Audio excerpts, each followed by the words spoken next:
board rather than one particular member.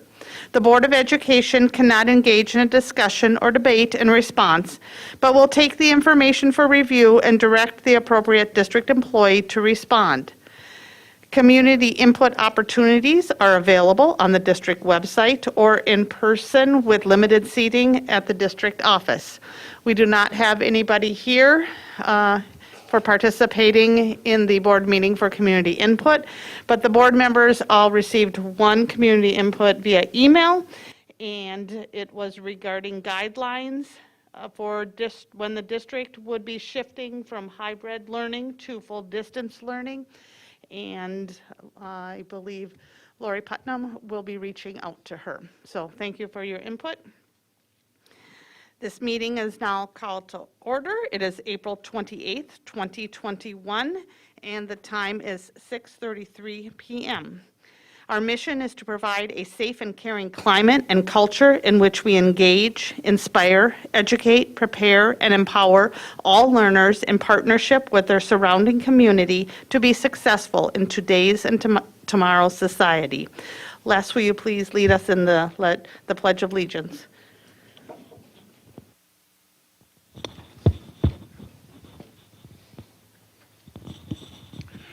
I pledge allegiance to the flag of the United States of America and to the republic for which it stands, one nation, under God, indivisible, with liberty and justice for all.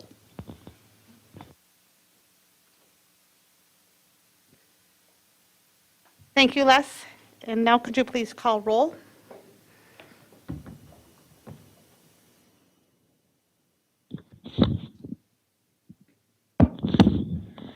Sorry about this. Scott Andresen.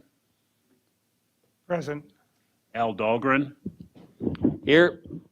Zach Dorhold. Present. Les Green is present. Shannon Hawes. Here. Natalie Ringsmuth. Here. Monica Zagira Schwartz. Here. Record will show that other cabinet members and staff are present at the District Administration Office. Superintendent Willie Jett, Assistant Superintendent of Secondary Education, Dr. Lori Putnam, Executive Director of Human Resources, Tracy Flynn Bowe, Executive Director of Operations, Gary Ganji, Media Technicians, Paul Novak and Gordy Scott, and Custodian on site, Steve Hahn. The following cabinet members are virtually present. Executive Director of Community Education, Adam Holm. Director of Community Engagement and Communications, Tammy DeLand. Director of Equity Services, Ellen Stewart. Executive Director of Learning and Teaching, Lori Posch. Executive Director of Research, Assessment, and Enrollment, Dr. Sylvia Huff. Executive Director of Student Services and Special Education, Carol Potter. And Executive Assistant, Jan McGuire. Thank you, Les. Next, I'm looking for a motion to approve tonight's agenda. Madam Chair, You want the before consent. doing that, I would like to have the agenda changed to remove item 2D and move it to the end of the consent agenda. Okay, so can I get is it okay if I get an approval of tonight's agenda and then come back and do that? Because yours is on the consent agenda, right? On the agenda? Change it before we approve the agenda. Okay, you want to remove, Item 2D from the consent agenda. okay, And add it as an item right after the consent agenda. okay. So that is your motion then? No, you can't remove. I'm asking for that, Okay, and then we would approve the agenda as done. okay. So, Point of order, Madam Chair. say that again? Point of order. So every time that, so the way that it works, I believe, is that we need to approve the agenda, which includes the consent agenda. So what Al is asking is to remove an item from the consent agenda. Any member of the board can remove an item of the consent agenda, then we will go to approve the consent agenda, and then the item will be discussed separate afterwards. Right, so first I would like an, but we do need to approve the agenda for tonight. Correct. Okay, So move. Move for approving the agenda.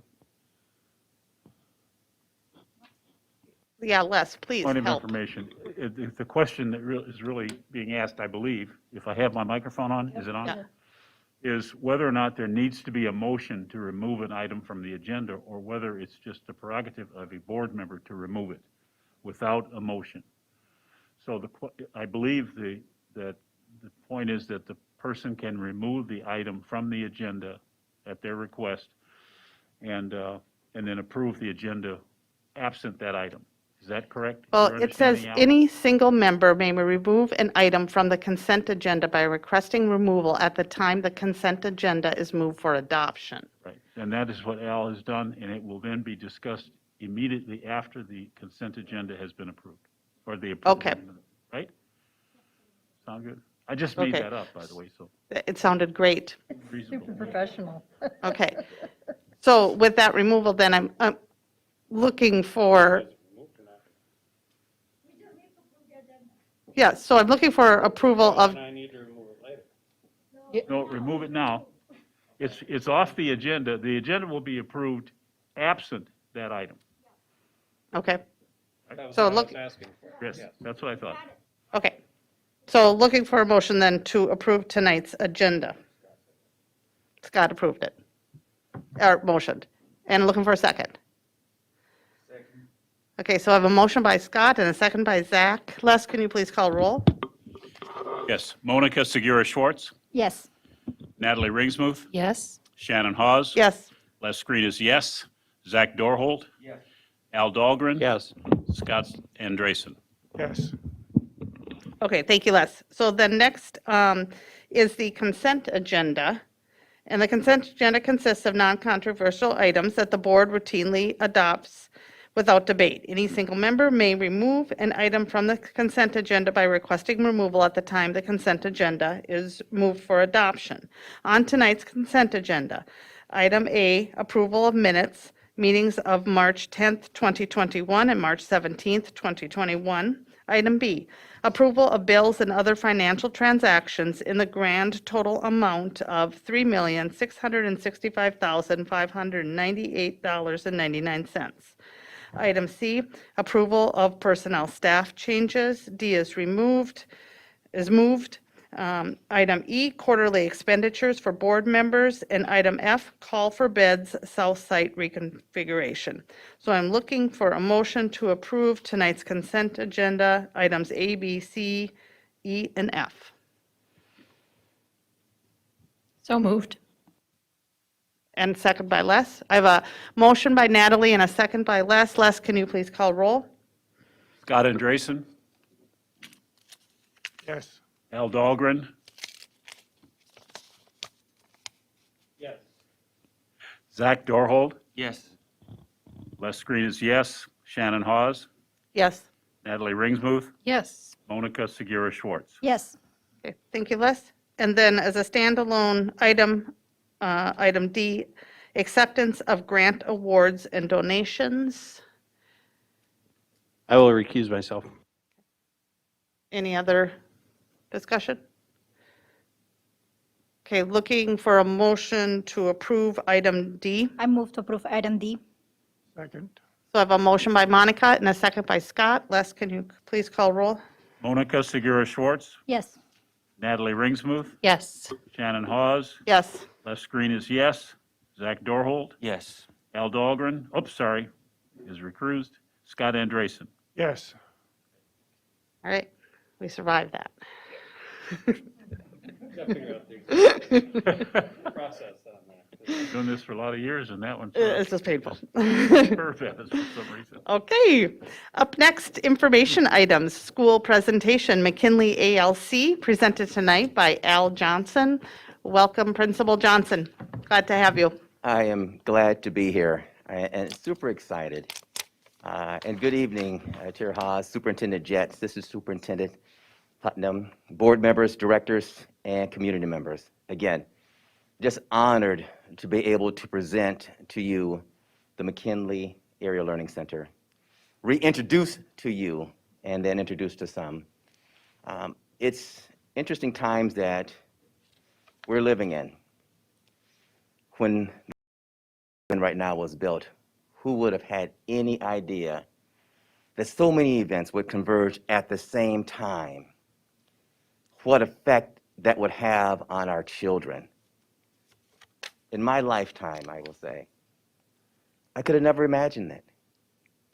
But here we are, right? Here we are. And McKinley is still standing. Our schools are still standing. Our children and community is still standing. I think we do a great job as educators addressing temporary trauma in our spaces of learning, right? Temporary shifts in climate in our buildings.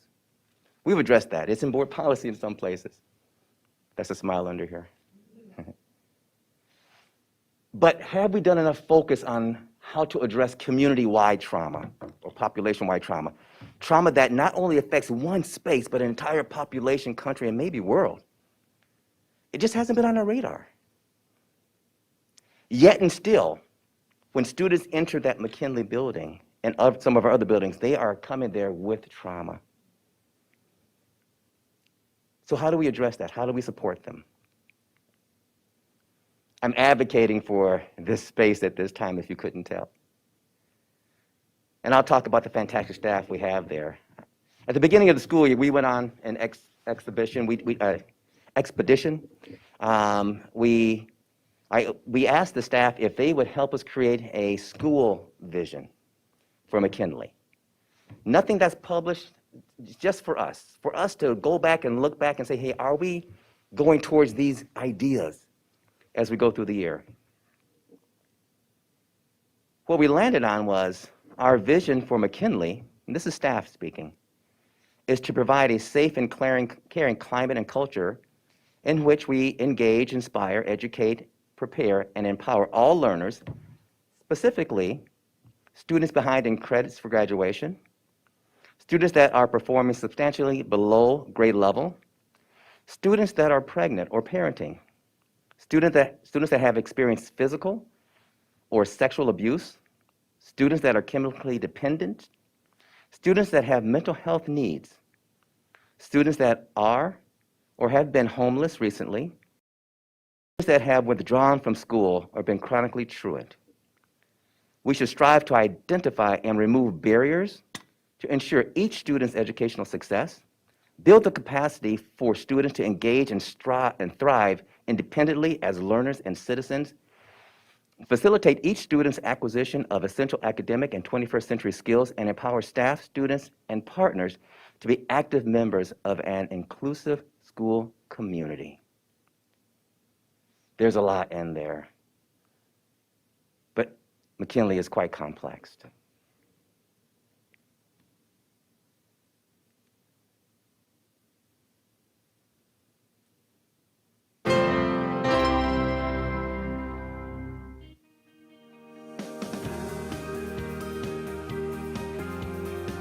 I started about 18 years ago being a school counselor. Part of the things that brought me to being a school counselor is my own adversities in my world and the barriers that my kid were having in the school system with mental health. Right then and there, I knew that I wanted to be in a school system to help kids remove barriers.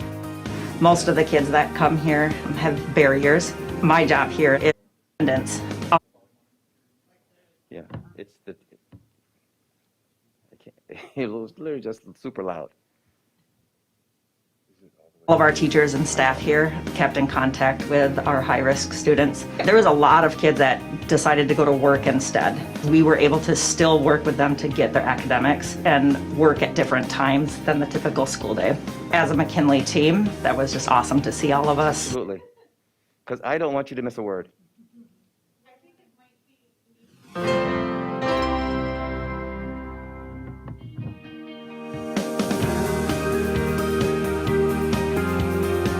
I started about 18 years ago being a school counselor. Part of the things that brought me to being a school counselor is my own adversities in my world and the barriers that my kids were having in the school system with mental health. Right then and there I knew that I wanted to be in the school system to help kids remove barriers. Most of the kids that come here have barriers. My job here is to try to remove those and give them the supports that they need so that learning can Al, occur. can we pause COVID that for a definitely second? brought And, upon, Anybody definitely brought watching, we're just upon- going to pause so we can get the volume for everybody to hear. Coming out of Al's computer? Yeah. Is that up all the way? No. Gotcha. Okay. So it's not coming out. Yeah.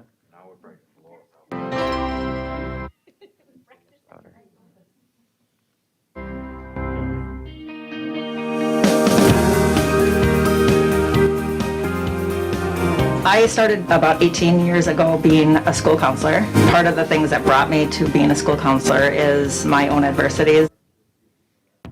So this is what I will say. We can never predict what's going to happen, right? I have learned that from day one, okay? What I can, though, however, plan for is the unexpected and then how I respond to it. And that's critical. That's critical. It's going to be posted out on our website because I need you to see this. I really do. I need you to hear the passion in the voice of our counselor. I need you to hear the passion in the voice of our chemical health counselor. I need you to hear the passion and the thanks. I need you to hear the passion and the thanks in one of our chemical recovery students. That is a must. I also don't want to go any further without acknowledging the Mckinley staff. Yep. Yep, sorry.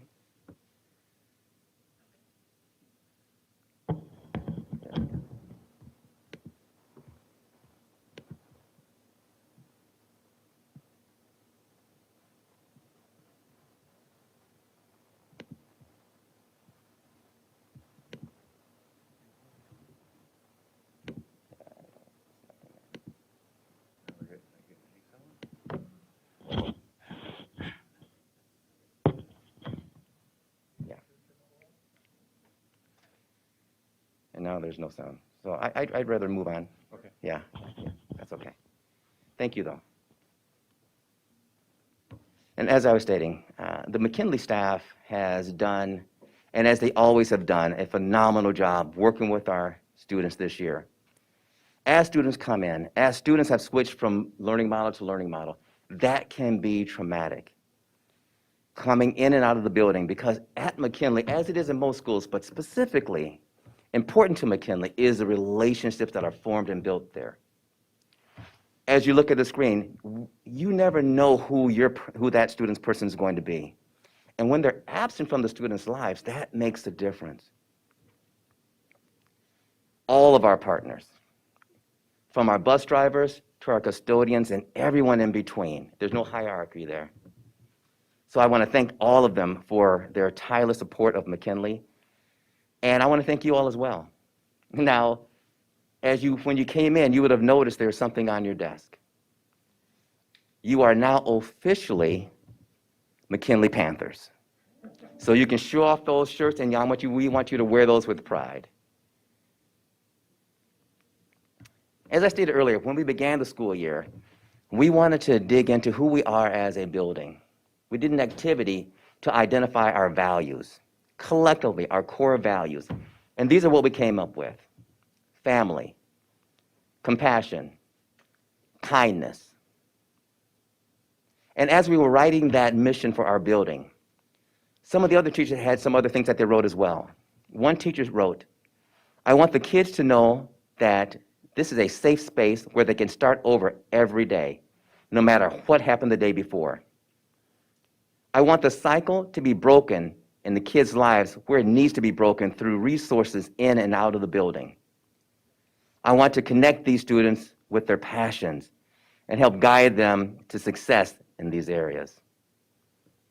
Another teacher wrote, "I want students to be held to high standards for their academics and behaviors, understanding that they're coming from different situations. Their individual growth should be celebrated. I long for the days when we can go back to the McKinley barbecue, having our community partners and families coming into the space. And that day will come soon. That picture at the bottom is our first day. We were socially distanced, as you can see, and masked up. It was critical that we were all in the same space. How do we make the difference? Make no mistake, McKinley is an alternative learning environment. We look at a lot of the resources and partner with Tech and Apollo, Alicia and Jason, and we partner with our other schools, and a lot of the things that are happening in those spaces, we want to take some of those things. But in addition to that, we need to find some alternatives for some of our students. Because there's not a one-size-fits-all for our kids, right? We also strive to be a trauma-sensitive learning environment, meaning that when students come in, we look to see what may have happened to the student first. Because trauma can manifest itself in different ways: behavior, attendance, withdrawal, chemical abuse. We strive to be very, very good at recognizing those things. We are not saying we are treating them, but recognizing them and then putting in systems and programs to support every child that walks in that building. And now we've all learned that now McKinley has always been had a flexible learning model. Now the rest of the school district gets a little feel of what that looks like. Because that's what's best for kids. We got to be flexible. It allows us to meet the kids right where they're at.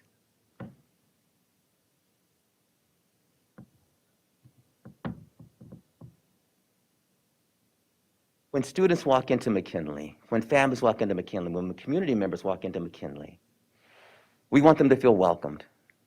We want them to be able to literally walk the spaces and see themselves as they're walking, some part of themselves. And we try our best to do that. We have celebrated Black History Month and Native American History Month, or excuse me, Women's History Month. We currently have, and thank you to our equity department, Ellen and Lacey, for the star quilt. It's absolutely beautiful. When students walk past it, they can actually it's not just a fixture there, but there's some history behind it and some learning behind it. It allows for understanding of a culture that I may not have known anything about before, which helps us hear a little bit more about each other.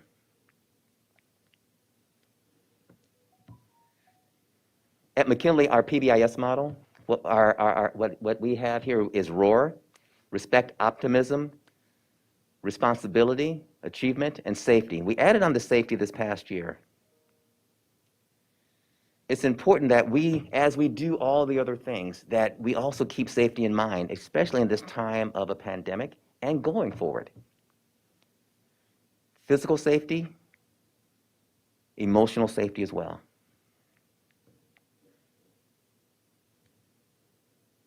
Let's talk a little bit about our demographics. Now, from a demographic standpoint, McKinley really hasn't changed the way that it looked. There's been some minor changes in our demographics. What you will notice, though, is when we look at it disaggregated by groups, there's been some changes. Now, when you look at the free and reduced lunch, that is kind of an artificial change there, because I'm sure you've heard that students aren't required to fill out the form, so that data is going to be a little skewed. However, our numbers for our EL population has increased this year. And that's a great thing. It adds to the diversity of our space, and then also adds to some of the resources that we're bringing for our students. We have a full-time EL teacher, and we also have co-taught classes at McKinley.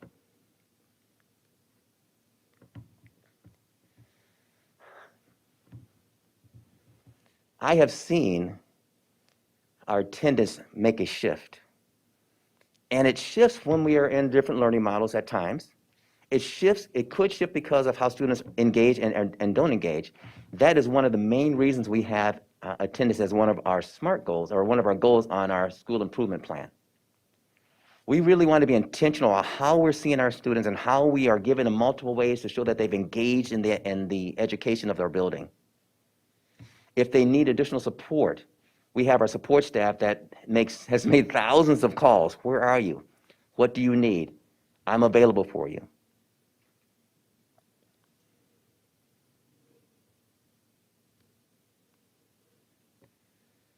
Our school climate. I love the fact that we are looking at how our students feel about our space. There hasn't been a lot of changes in how they feel, however. Teachers care about me. Teachers care about me. Students felt 70%. It's up from the year or so before. Teachers make me feel good about myself, and then students respect each other. What I find as an important climate note, and it just makes me feel like we are for sure on the right track. There was a survey of students in our Gay Straight Alliance focus groups, and it states this: focus group participants reported that McKinley felt safer and more welcoming than their previous high schools, described staff and peers as more open and accepting, reported stronger connections with staff, stated that teachers speak more positively about them. Where that really gets down to is students are able to show up as their authentic selves. When students feel like they belong, and this is Maslow's basic hierarchy of needs, that they have what they need, they're in a safe space, that they're cared for, that they have a sense of belonging, they're absolutely on the road to self-actualization. Graduation rates, and this is our second goal at McKinley on our school improvement plan. And as you see that our graduation rate for our 4-year graduation rate is at 36.9%, and our 7-year graduation rate is at 58.42%. Now, the way that we get to these two different numbers, I'm sure you already know, but I'll just kind of refresh you just a little bit. You know, that 4-year graduation rate is that 9th grader that comes in 4 years, in 9th grade, and is able to graduate and meet all the standards for graduation within inside of that 4 years. This is where McKinley becomes a resource. If a student is not able to do it in the 4 years, they can come to McKinley and continue their education for up to 7 years.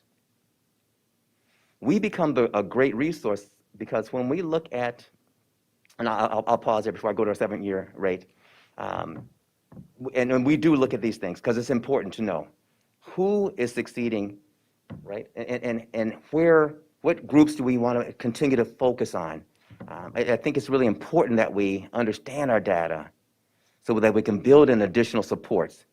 Because we for sure want all students to graduate within 4 years if that's possible.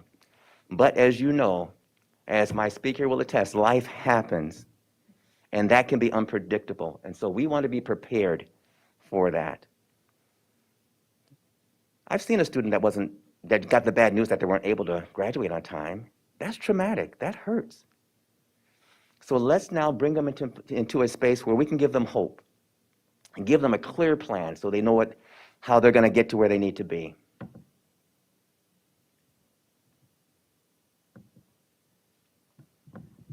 We partner with our surrounding high schools, Tech, Apollo, and others.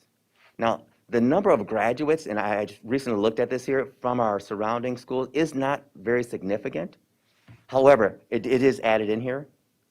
But what I love is seeing the graduation rates of at that 5, 6, and 7 year continue to go up. Means we're not losing kids. Means we're doing everything we can to keep the student in the building through that 7th year to get them to graduate. And we're doing that now by creating new opportunities for recovering academic credit that has been missed. And I'll talk about that in a moment. Pro-social opportunities for our students. We still have our VA program, MapStar Student Council, and our Gay Straight Alliance inside of our building, and I'm going to talk individually about those here just in a moment. We have a SEL, or social emotional class at McKinley. It's called our focus class. This class not only gives direct instruction, but really works on the social emotional needs of the students, giving them tools If you're not familiar with the 5 SEL standards, there's self-awareness, self-management, responsible decision-making, relationship skills, social awareness. Learning those things in schools, I know when I was going through, we didn't talk a lot about that. But those are some of the tools that I needed to be successful academically and socially. Students talk and work on conflict resolution, which is critical, and restorative justice talking circles. We had a fantastic opportunity a couple weeks ago as a staff at Mckinley to walk through a circle as a staff. It was an amazing opportunity. Our VA program, it is still alive and kicking. I talk to Kathy Lyerly often. She leads our VA programming. And as things loosen up at the VA, our students are going to have an opportunity to be in there a bit more. Right now, on the outside, not long ago, they made baskets for the vets. Coming up, they're going to be planting pots, so doing their seeds in pots, and then also creating some cards for the vets out there. That work is critical. I had an opportunity a couple years ago to visit the students while they're working with the vets, and to see the light in both students' eyes and the vets' eyes is beautiful. We have our MAP Stars program, and that again is still, again, unfortunately, as in some of the other programs, being able to do a lot of the in-person activities that this group normally does, they were not able to do. Next year, Lord willing, if it's okay to say, we'll be able to be back in person and continue with this great work. But the competitions that the students go to is amazing. A year and a half ago, I had an opportunity during the summer to go speak with at the MAP conference or the MAP retreat and meet a number of students there. And it just warms your heart. It warms your heart. And so my hope is that we'll be able to get back to that soon. At Mckinley, we also have a student council. And our student council, they're a great group of students. Right now, they're planning our day prom on May the 13th. Many of the students have gotten prom dresses. The young men have getting their suit jackets, if that's what they choose to wear to the prom. It's going to be socially distanced outside, as long as it doesn't rain. Then if it rains, we are going to follow MDA's guidance and be socially distanced inside of our gym in our little squares. We're also planning on May the 20th to hold a McKinley graduation. A lot of McKinley students will get 2 graduations. They'll get one at McKinley because we want to really honor them in a special way because of what they've accomplished. And some students may not want to walk, which is fine, but we still want to celebrate them. They'll also be walking at Tech and/or Apollo. We wanted to give also our students an opportunity to engage in a all-school assembly.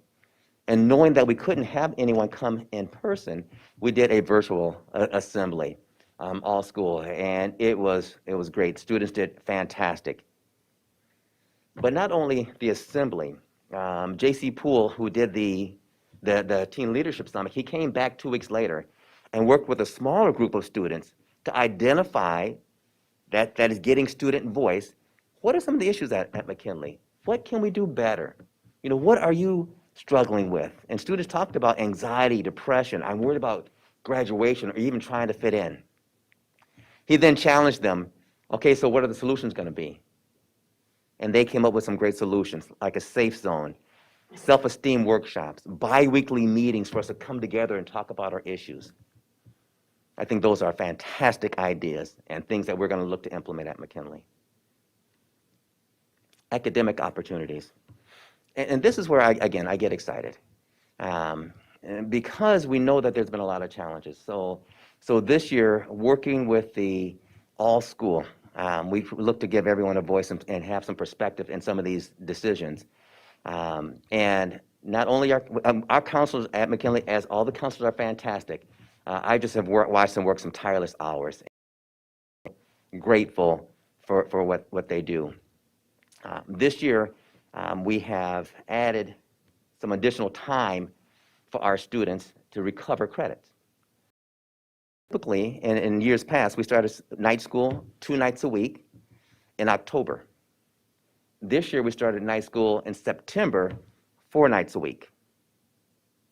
So that's right there, we're doubling the amount of opportunity for students to recover academic credit. From there, we added on credit recovery, kind of office or extended day credit recovery, which means before school for about an hour, and then from 4 to 8:30 in a lot more flexible manner, checking in and out with teachers, credit recovery. That is what we have not had before. And again, it's working for a lot of students. We have 12 teachers. When I did this a little over a week ago, there were 639 students that had been enrolled. And at that point, they had recovered 760 credits, which is phenomenal. And I say it's getting us on the right track, right? It's creating a lot of hope. And I couldn't be more excited. So now that we're through the school year, what about summer school? Yeah, I'm excited about that. I really wish you could see this big smile that I have right now. Can you hear it? We are planning 2 sessions of summer school, and it's going to look like this. The first session starts in June, and it's going to be all grades, all schools, right? 9 to 12. Come in there. We're getting, from a couple of other schools, additional chairs, but we're going to be using spaces that we may not have used historically at McKinley for summer school so that we can make sure we're socially distancing. But not only just the first session, which is typical what we have, but we're adding on an additional week for our seniors and super seniors to do some intensive testing out and through our Edgenuity, Edgenuity, where they take prescriptive tests to see how many more students we can get done then. But what about the 9th graders? Because that's only for the older kids. The Rising 10th Grade Academy, and this is exciting. I know when I was coming up, I'll go to summer school maybe once, but I'll be hard pressed to get me to summer school twice, right? What is the incentive? What is the draw? So if you're a 9th grader and you're watching, here's the draw. I'm going to tell you about it. It's going to be held at St. Cloud Technical and Community College from July 19th to August 5th. It goes from 8 a.m. to 2 p.m. However, that is not all academic. It is separated academic and activity and experiences. The academic piece and some of these we're still working out. The academic piece will look like from 8 a.m. to 11 a.m. class time, so 3 hours. They'll be taking 2 classes over 3 hours, so an hour and a half for each class. They will then switch and go to their next class. After the academic piece, they will have lunch, and then they will go on to a summer experience and activities. We've partnered with Boys and Girls Club, YMCA, United Way, and Dreamline to really make this happen. And soon I'll hopefully be putting St. Cloud State on it because they have a number of fun activities there. So we're still working on the activities piece. However, what a draw. If I had a student that needed to recover some academic credit, and I wanted them to have a safe space to be in the summer, this is going to be it. What's nice now is that I can recover 2 academic credits in 2 core areas, okay? And then through the activities, I can recover another 1 elective credit for being in this program. Sign me up.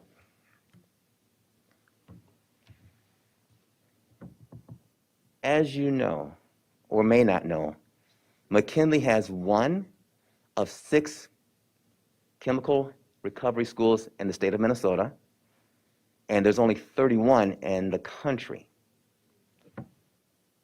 This is a place where students can continue their education and recover from their chemical dependency. There's a statement that's right in the middle here, and I love it for the recovery school. I also love it for McKinley as a building. When a flower doesn't bloom, you fix the environment in which it grows, not the flower. That is seeing our babies for who they are and loving them. Looking internally and say, hey, what do I need to change in my space for our students?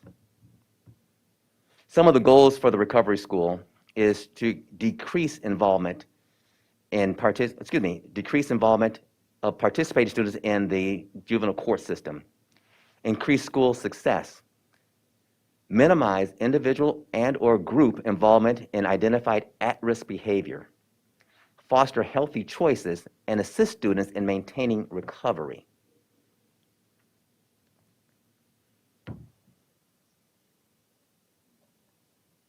And we have support for our young families at Mckinley. Either be a safe space for our students to bring their children while they're taking their classes during the day, and we follow the guidelines set forth by the state of Minnesota. If it's giving them food at our food pantry or clothing, whatever a child needs to help them graduate and get to that next station of life, we try to be that for them.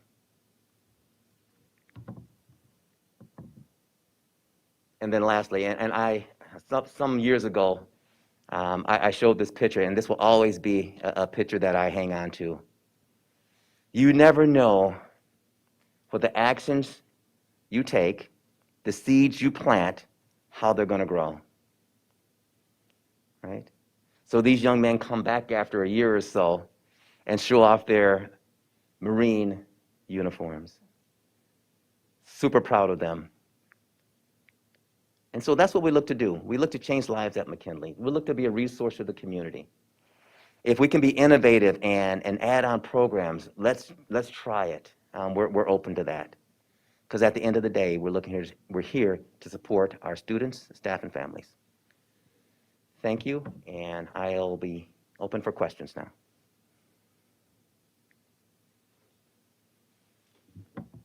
Thank you. Anybody want to start? Monica? I'll go since everybody's too shy. So thank you very much. I really love your presentations always. Those are great. I'm super excited about that is the technical college program. I think that is the greatest idea. I don't know why anybody else have done it before. So that sounds really, really cool. So is that, I'm wondering if because of COVID and all what happens, if you're getting a lot of people, a lot of students that were not regular students from Mckinley, if you're getting a lot of students from other schools in recovery and in summer program. We're not. I looked at the information, and I asked Sam and Kara to print out a sheet for me to look at. It's minimal. So when I say if we have 100 or so odd graduates, if you will, maybe 8 or 6 are from out of district. It's not a big number. Yeah. So Lori, is because we haven't auto recovery someplace else, or is that how it's supposed to be working? For credit recovery specifically? Yeah, I'm just wondering about COVID and all that happened and why, and if it's just that there is other summer programs with the other schools. Outside of our district? Is that what you're asking, or in our district? In our district. Thank you. In district, I think Al was answering for out of district. In district, you see a representation of Tech, Apollo, and Mckinley students in those summer programs and the credit recovery, the evening and then extended day. I apologize. I didn't understand that. Absolutely. Okay. So those students are going to be there only for the summer, and then they're going back to their schools? Yes, that is correct.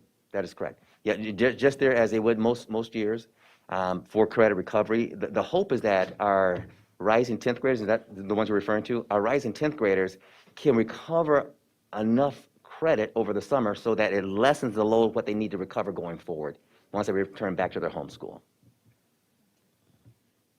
And the other question that I have was about that you said that you know EL students. Could you tell me a little bit more about those students? Why are you getting them? What are you seeing with them? Well, I can't tell you the motivation of why, but what I can tell you is the students that we are getting overall in Mckinley are behind in academic credit. They failed some classes and they need to get caught up.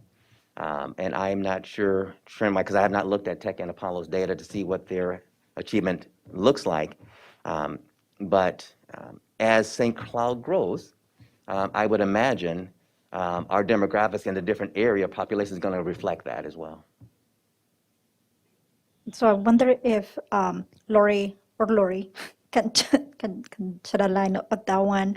Is that because we're getting more students that don't speak English in that are older, or is there a trend? Or and I'm also wondering about how many of this, if you're getting a specific language, if are EL Spanish or EL Somali or EL what languages?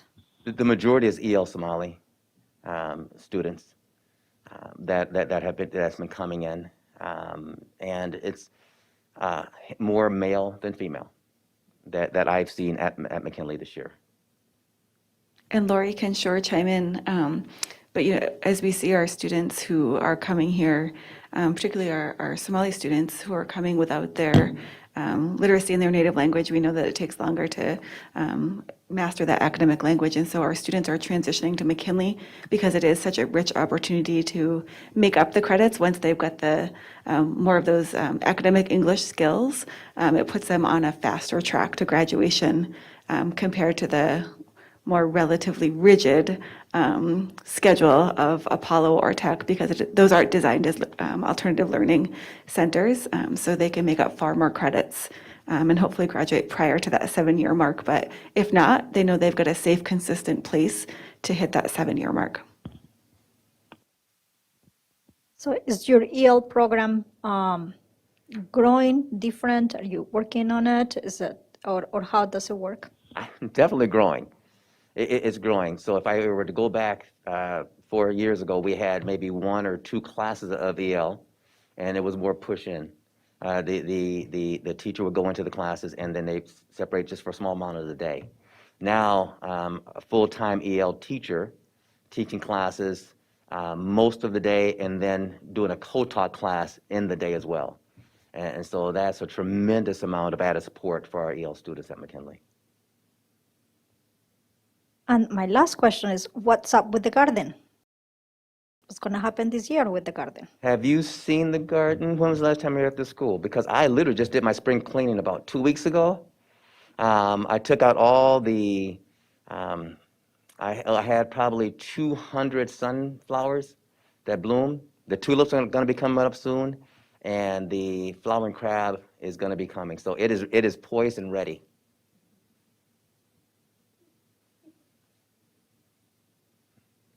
Thank you. Thank you, Monica. Anybody else? Natalie? Thank you, Al, for your passion, as always. I really loved to see that 25% jump from 17 to 19 of students respecting each other. That's great. Just wanted to point that out. This isn't your fault, but the recovery, I mean, I'm so glad we have the recovery school, but for you, just to hit on where we put our resources in education across the nation, the fact that there's only 32 recovery schools in the whole nation with our opioid epidemic and everything that's going on with our students, that I just want to point out that is school to prison pipeline right there. But on a happy note, I'm so glad that we have it. I was able to, my first year as a board member, go and visit that classroom, and an hour there changed my life. So got a great teacher there and some great students. Thank you, Al. Anyone else? Les? It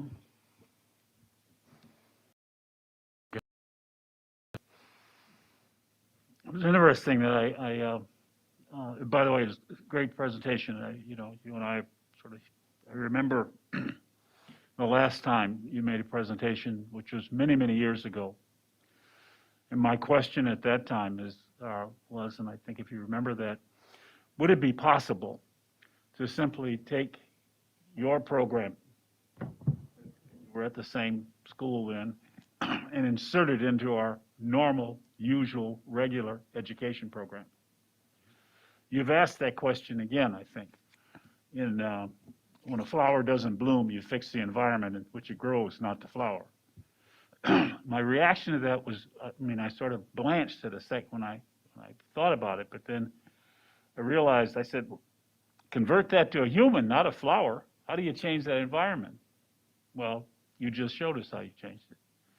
You just showed us very clearly how you change the environment, and we can, oh, am I not talking into my microphone? How you change the environment, how you can do that.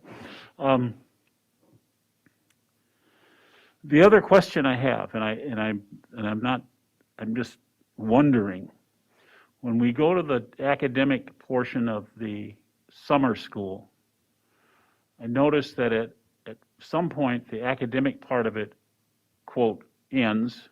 I don't know if it ends or not, from 8 to 11 a.m. And then there's these activities. And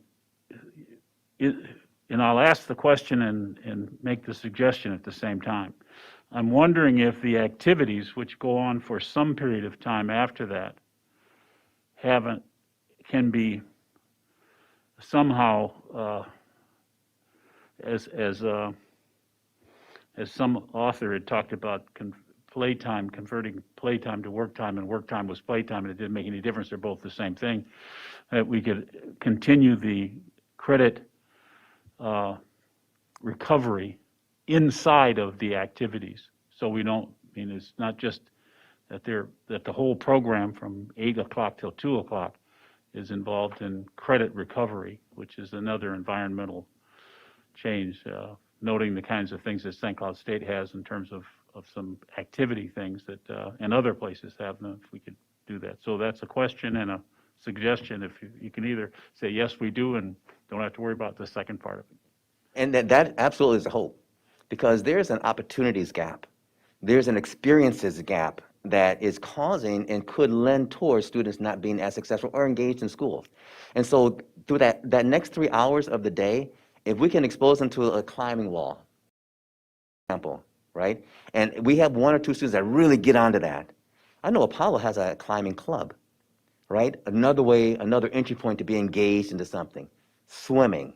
I wish we had a bowling team, because I love to bowl, and I know we did it some years back. But those activities, but at the same time, the hope is that the learning really never stops, because that's when we're utilizing our partners, Dreamline and such, to continue to instill a want and excitement for the next school year. Look what you've just done, right? Look what you've just accomplished through this program. Now let's carry that into next year, okay?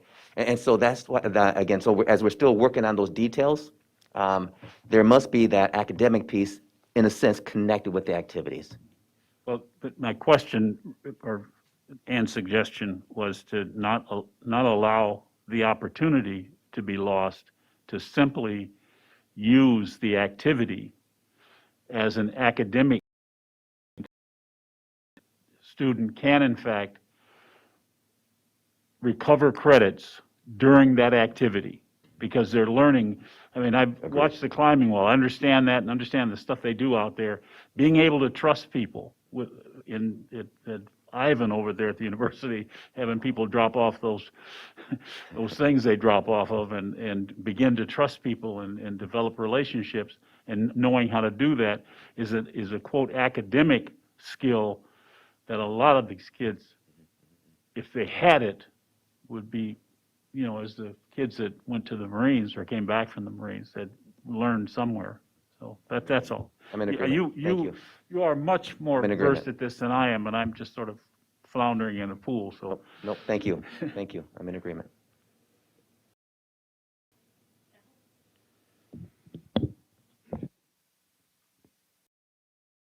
Thanks for the presentation, Al. It's great to see you back at McKinley. You bring a lot to that school, and the way that you interact with students and people is just, it's incredible, and you're a very calming individual, and that is very important, especially with the students that you're working with, and I think it's a real benefit for everyone to have you back there. I have a couple of questions here. See what order I want to take them in. I guess one of the things you talked a lot about how, students who have children, students who are We have students that are 18 to 22. How many students at McKinley would you say are living on their own or outside of their parents' household versus students that are living within their parents' household? That is a difficult question, and I could find an approximate. What I am, and in fact, I would rely on Rebecca and Jen to talk to the homeless piece. Other than that, historically, we've had students living with friends. We've had students bouncing from couch to couch, but still coming to school at McKinley. We've got a fair number of students that are 17, 18, 19 years old and are already living on their own and still trying to figure it out. And that's exacerbated by this pandemic. It's just been very difficult for them. Another thing that's happened, and not just at McKinley, but once we went into distance learning, students got jobs. They figure out, hey, I can make a living now. And so now they're balancing this question of, do I go to school or do I work? Or is there a way that I can do both? And they're opting maybe for some hybrid form or doing the distance learning while they work to support themselves now and becoming even more independent. And I don't know what that number is.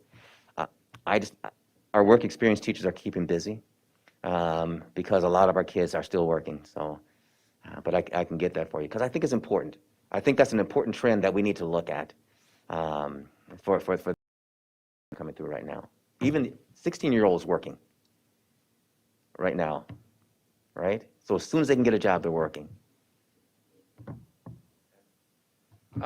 Second, you talked about relationship programs set up for relationship skills and conflict resolution and things like that. Do we have any structured support at McKinley for life skills?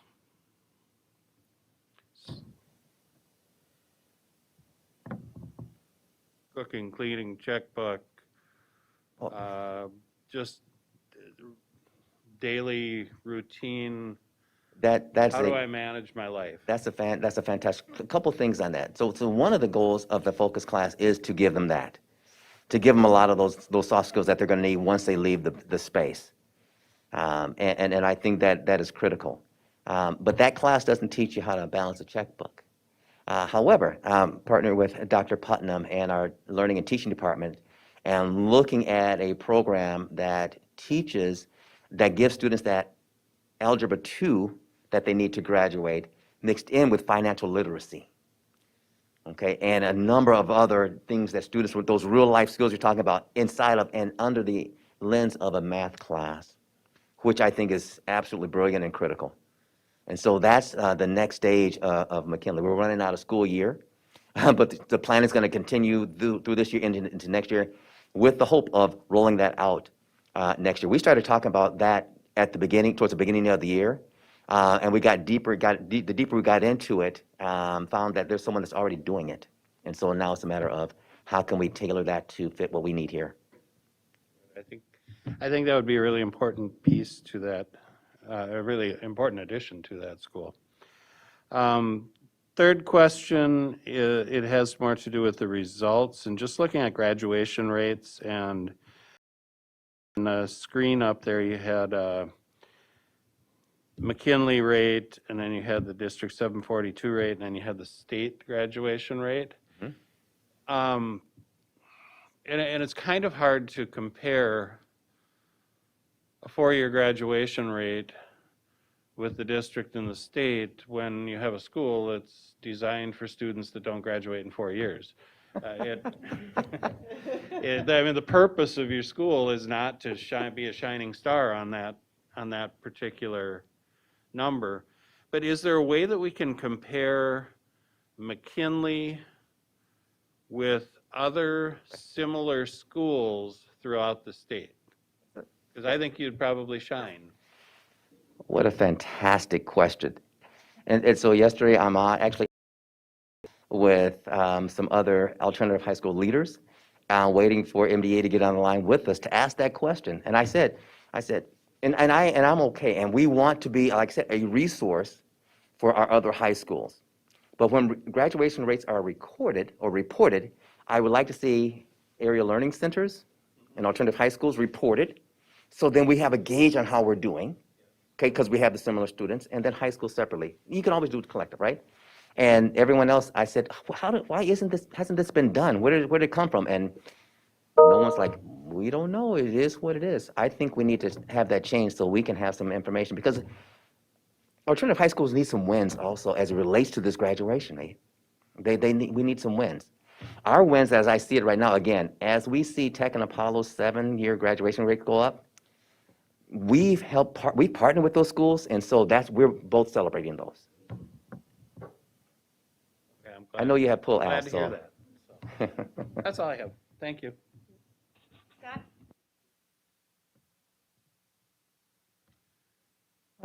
Thank you for the presentation. I'm learning a lot. I hope I can learn some more now. I noticed that you had a graph up there for attendance, and you said it was varying by learning models. What works best and what doesn't work best? Superintendent Jett? No. But I'd say for many students, and especially students that have experienced trauma, being in person works best. Being in a space where they can see someone, that caring adult, where they can be seen. What you cannot do when we're in distance learning or when students are remote, you can't walk down a hall and see someone's sad. You can't walk down the hall and see someone's hurting, okay, or someone's anxious, okay, because I can have my avatar on the computer screen. But when I'm in face-to-face, Scott, I can see your eyes and I can tell something's going on. And that's when we really try to shine, and all educators do in all of our buildings. We try to shine when we're seeing and when we're in front of our kids. So I would say that piece works the best. When I look at our attendance, and we've asked our students, when that dips down, when we go out, so when we were in hybrid every other day, they were working every other day, so they weren't able to do their school on those days, and so that's when it dipped down. So we would do this Monday, Thursday, Monday, so it would fluctuate in that way. Can I add something to that? Please. So Scott, Principal Johnson just said Superintendent. Response to that is Superintendent Johnson. Nice answer.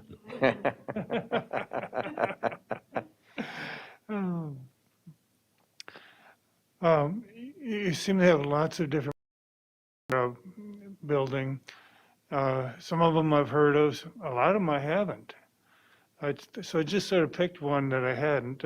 What's the MAP STARS program? So the Minnesota Association of Alternative Programs is a group of all of the alternative programs in the state of Minnesota. And there is one class that is taught at Mckinley where students that are selected or asked to be a part of it want to make a difference, not only at McKinley, but in the country, throughout in Minnesota. And so they come together through a variety of activities as a group. When we get to the MapStars competition, they'll do speeches and get judged on that. So it's really a competition, and it's a way for them to shine. Because again, any child or any individual that has experienced trauma, it is just that, has nothing to do with their intelligence or their intellect. So we have some phenomenal, bright students that want to share their voice and make change and make a difference. There was a Liz Meyer that I know Mr. Jett knows, and she was a firecracker. All right, she had lots and lots of energy. She wanted to make a great difference, and she was one of our MapStar students. So this is really just a jumping off point for a lot of students. Is it done in person or virtually? Well, this year it hasn't really been done too much. We haven't done, just because of COVID, so they didn't do any competitions this year. And most years it's all virtual. I mean, it's all in person. It's all in person. You were talking about arrangements with St. Cloud Technical and Community College. How do you set that up? A couple ways. I know that the college really wants to partner with the district, and they're a great partner with the district. I also sit on the foundation board of the college, of St. Cloud Technical and Community College. And that's always the question. How can we partner more? What can we do more? So now, let's open up some of our opportunities. I have some ideas. Can we get it for free? And they have been very gracious to open up their doors because what a great pipeline we can create, not just for McKinley, but for all of our St. Cloud students, ISD 742 students. Are you doing this in person or virtually? So as far as now, this most recent partnership is going to be in person. So we'll be on campus at St. Cloud St. Cloud Technical and Community College. We'll be on campus there. And again, that's intentional. Yes, we've got a lot of buildings that we could send students to, but we wanted this experience to be something different and give them a lens of what is possible. So get them on a college campus, get them in a college, have them see what that feels like to be sitting where adults might be sitting, learning. And so they have allowed that, yes. Sounds like you're doing better than my kid's a freshman at the technical college and has never been to campus. Wow. And you're getting your kids in there. That's good. Yeah, That's great. I think it's a good thing.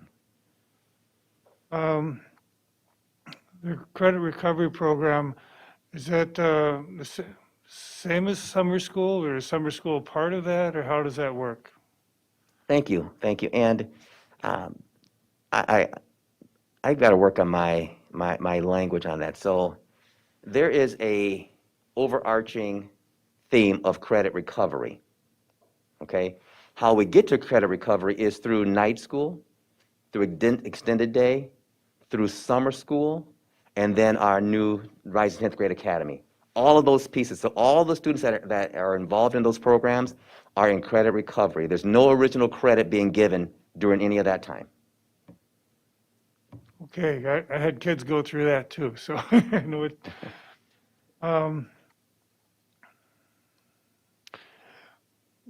One of the questions I usually ask our regular schools is about student turnover. In some schools, you can have the same kids going year after year. In other schools, there's be as high as 40% turnover. Does that question apply to McKinley? Yes, we have a fair amount of turnover at McKinley. I'd have to look at it. I haven't looked at it this year. A couple of years, I know for sure. As far as the number of students, so if you were to look at our rolls, it would say we have so many students enrolled, right? However, we might touch not only that 200 or 300, but maybe 1,500 students from the beginning of the school year through summer school, night school, and back around.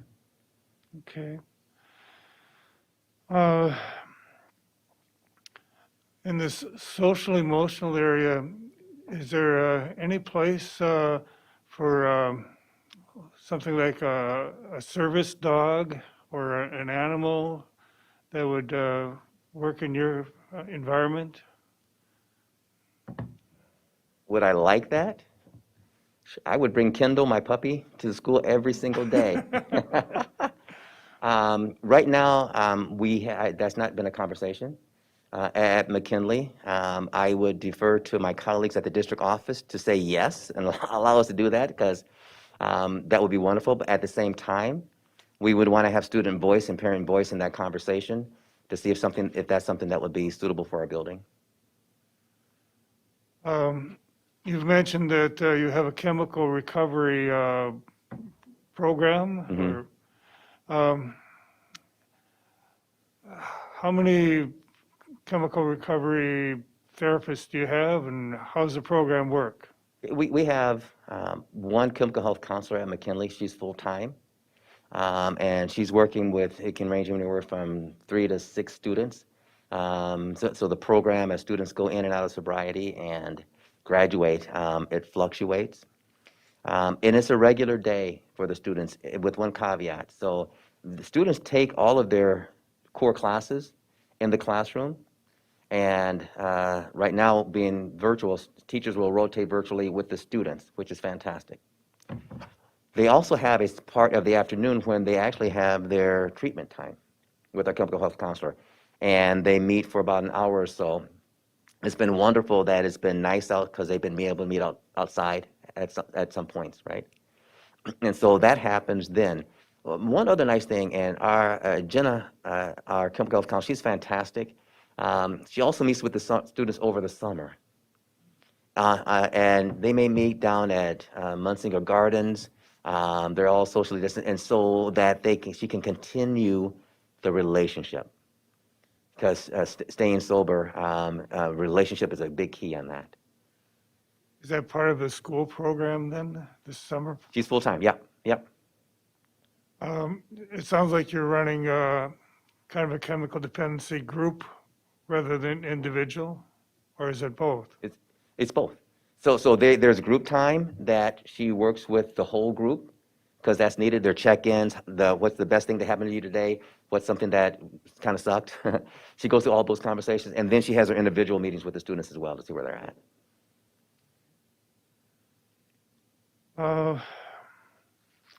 You mentioned there's a McKinley graduation coming up. Well, what was the date and time on that? The 20th of May, and in fact, this is what I'll do. We will send out invitations to everyone on the board. You're welcome as long as we can socially distance. We'll have that set up, and so we'll give you the date and time and date, time, and location where we'll be at the building. Okay, thank you very much. You're welcome. You're very informative. All righty, good. Principal Johnson, can you also make sure that we here? It's already been sent. Okay. So can I go ahead and Yes, jump please. in? So first off, I know I joked around or made Superintendent Johnson, but what I really want to say is, in excitement, his passion, his pride in the school, the students, the staff, it's all of that is so obvious, and it's also contagious. At the same time, I said Superintendent Johnson, but Al is this model. And so I haven't been invited to this other graduation, but the graduation I'm talking about is for Dr. Johnson. And so there's this model that he exudes for all of us and for all of his students and the entire McKinley community. And so all I want to say was, Al, first, thank you. I want to say thank your staff for the dedication and the commitment.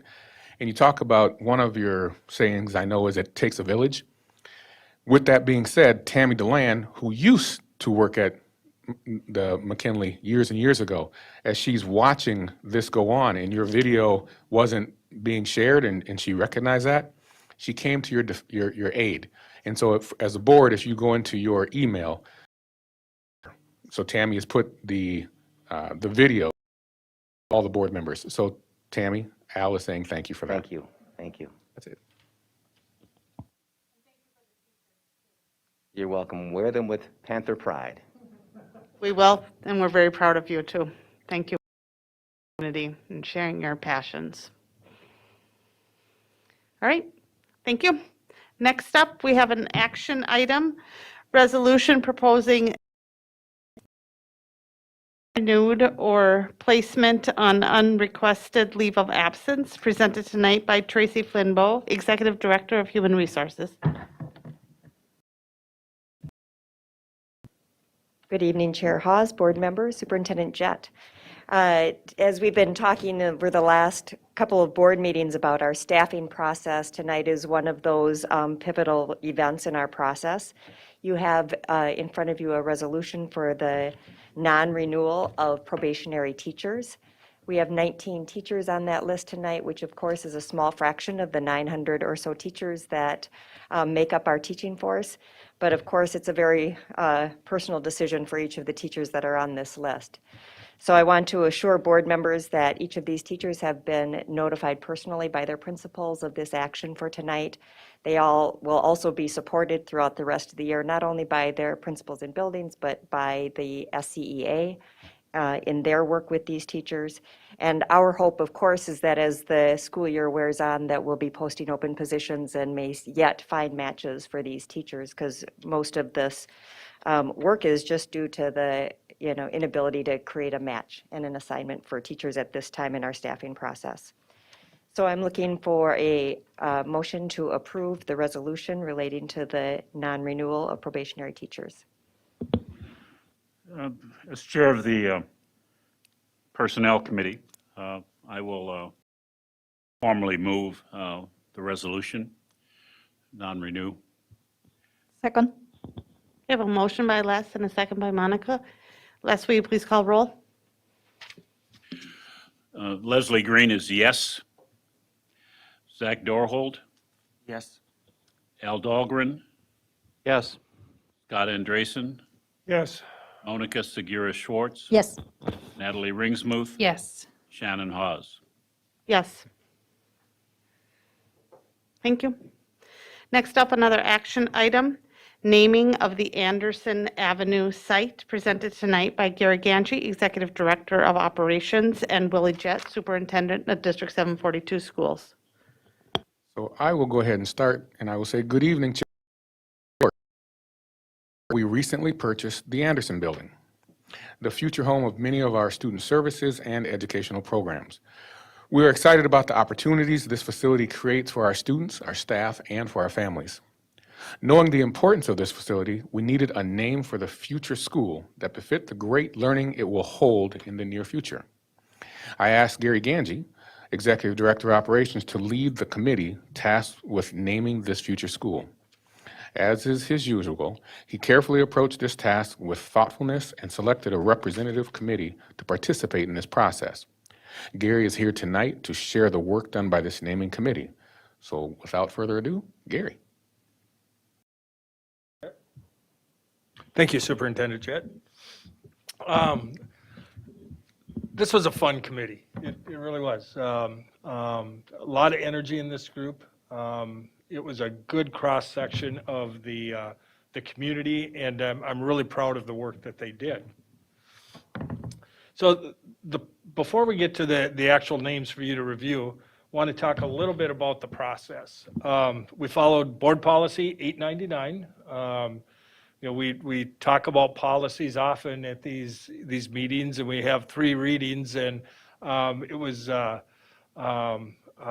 really enlightening to put it to work and see the committee go to the policy to get guidance on how to do this work. The policy calls for up to 10 individuals. That gives some recommendations as far as who those individuals should be, and there's some specific criteria that we need to follow. What we did is before we had the first meeting with the committee, we sent out a survey to district staff and different stakeholders to invite folks to submit names. And so there were names and then rationale for why they submitted those names. Let's start out with the committee. These are our committee members.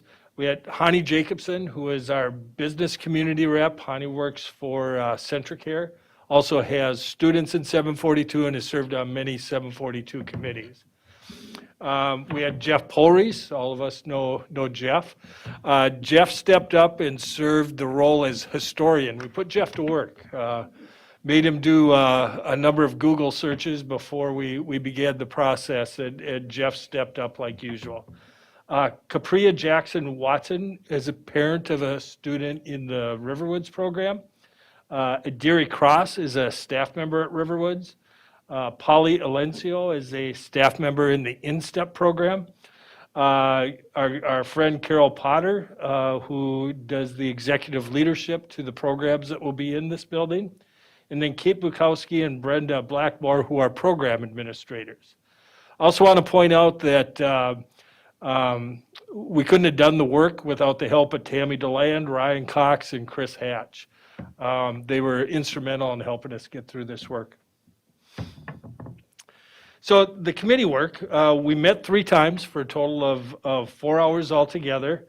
All the meetings were held virtually, which was a little bit of a challenge in this. Usually these type of meetings, you get together and you have a bunch of big pieces of poster paper on the wall, and you have Post-it notes that you use. We needed to adapt and do it virtually. For our decision-making process, we use consensus by exception, and basically what that meant was, as we went through, we would survey the group, and it worked well in a virtual environment. If folks were all in on that decision, it was thumbs up.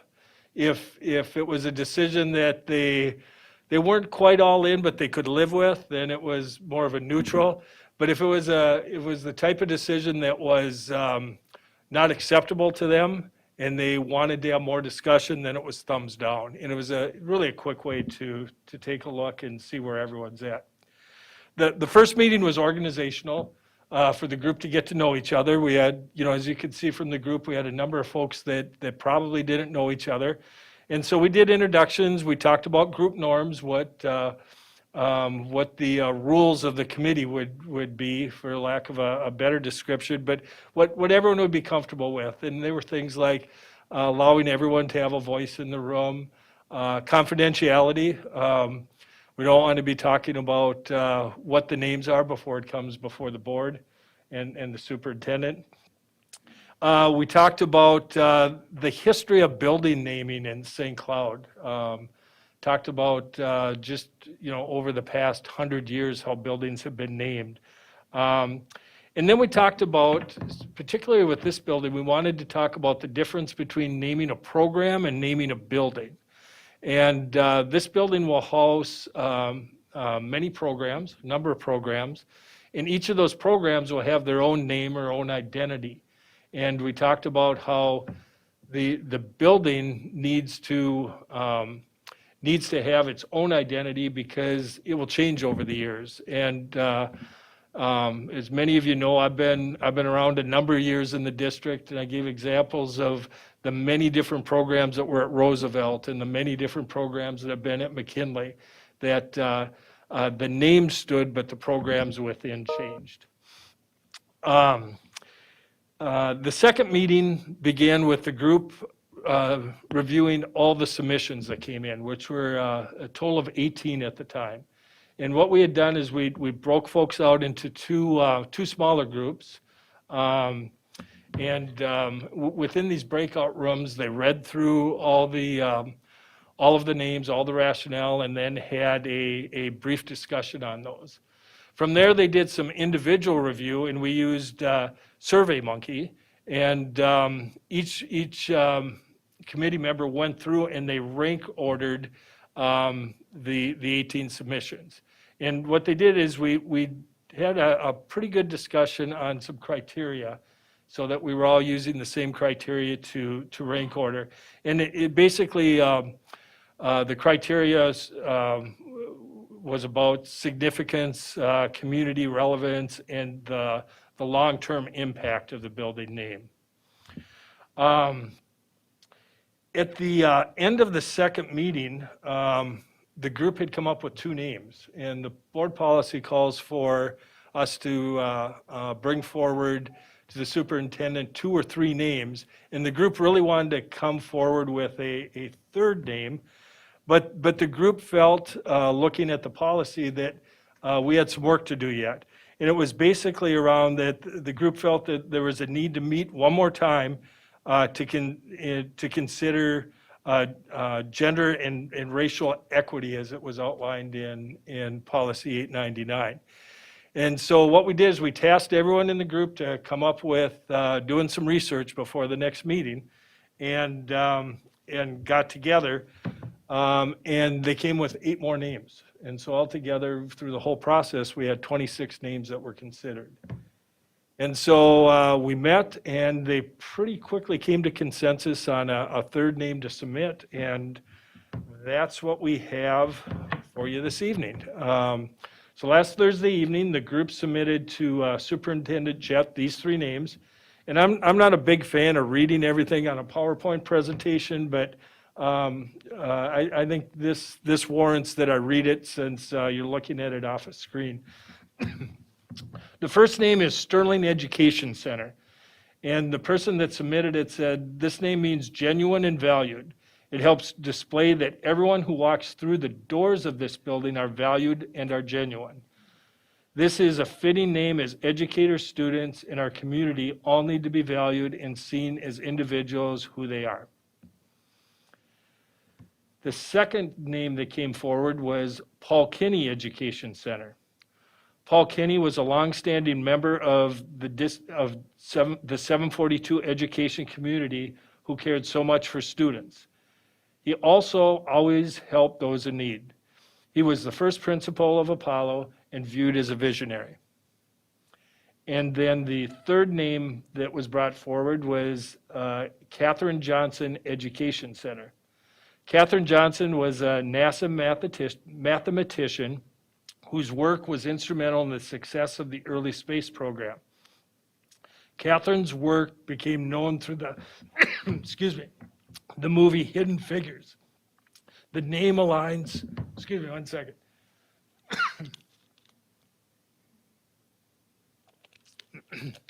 The name aligns with the Northside space theme of Apollo and Discovery. You'll notice that all of these have education center, and that's back to that building and program, because, well, multiple programs are there. And with that, I'll ask for questions, but I'm gonna leave that screen up so that you can reference that.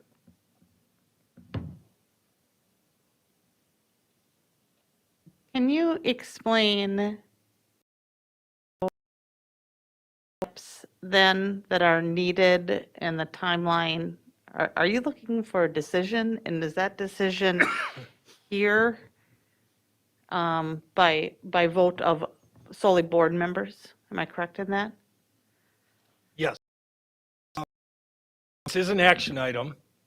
Superintendent Jett and I discussed it today as to if the board needed more time, if we needed action tonight, and there really isn't a need to tonight. It's not a time-sensitive matter. You know, the longer we call it the Anderson Avenue site, it becomes that. So at some point, we want to get there. But yes, it is up to the board. These three names were presented to the superintendent, and Willie decided to bring all three forward to the board. Okay, so we're looking for questions, comments, thoughts. Scott? Yeah, I was looking at that, and my first reaction was, oh, we got three names. Who the heck is Sterling? Is that a person? Well, apparently it's not. I rather like the third one, the lady that worked with NASA. She was very instrumental in that program, from what I understand. And I think it'll be a good vote.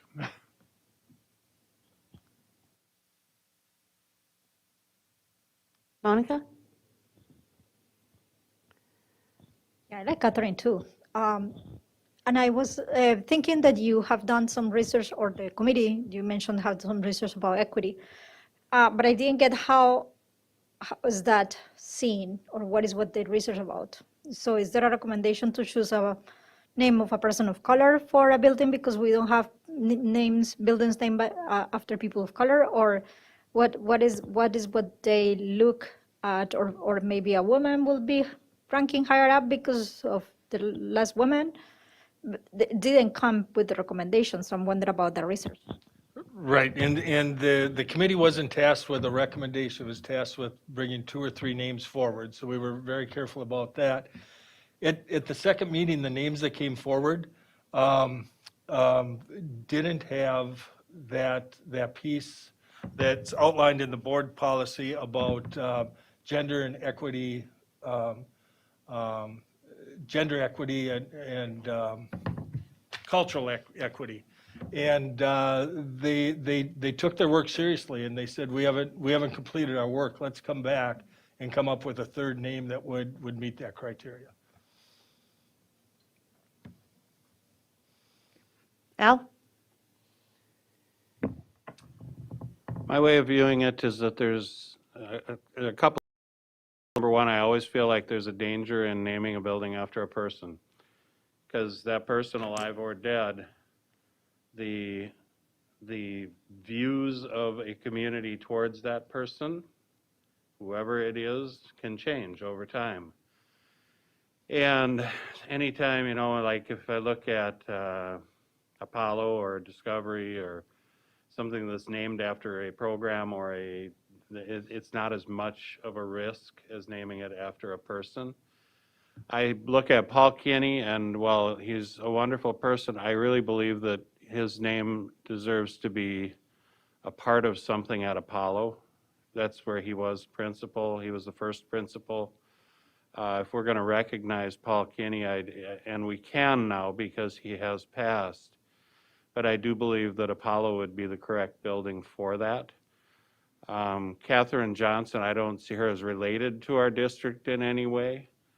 But with the first one, the Sterling Education Center, and the name meaning genuine and valued, and that's what we're trying to communicate, especially in that building. I would have to lean towards the first one. There's just less risk in it, and it is.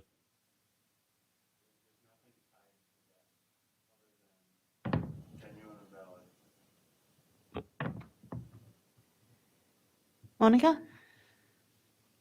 Well, since we are advocating for, I will Johnson because it's a woman and and a person of color, and I think that we should bring that up. But I do see it related to she's a mathematician in NASA, and we have an Apollo, so why wouldn't be that relevant to our district? It's as relevant as Apollo could be, although I don't know the history of Apollo. But or I mean, why Apollo was named Apollo, not that I know the history of Apollo. But I think that that is significant to is in relationship to those names, having an NASA mathematician and having an Apollo High School. They're kind of along the same lines of work there. This names aligns with the Northside Space Team Apollo and Discovery. Yes, I agree with that. So I'll advocate for that one. Right here. Natalie, thank you. I'm going to piggyback on Scott and Monica and say that my first choice would be Catherine Johnson Education Center. With kids that have gone to Discovery and Apollo, I think that's a really neat through line to have in our district. My second choice would be the Sterling Education Center because I really do like those ideas of being valued. But that's definitely who we are at 742, valuing each individual student. So that would be my second vote.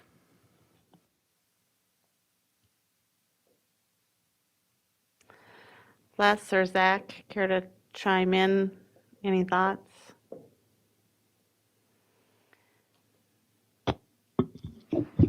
I remember having a discussion with someone about the presidential vote, and that they didn't really care what the person's politics Oh, or anything. you better move your, They didn't really care what the person's politics or anything else had to do with it, just as long as it was a woman or as long as it was a person of color. I've mixed emotions about this whole thing because I don't know where or how to I mean, I'm trying to separate this concept of a school district naming an educational building, having a criteria to name an educational building after a person of color, or, excuse me?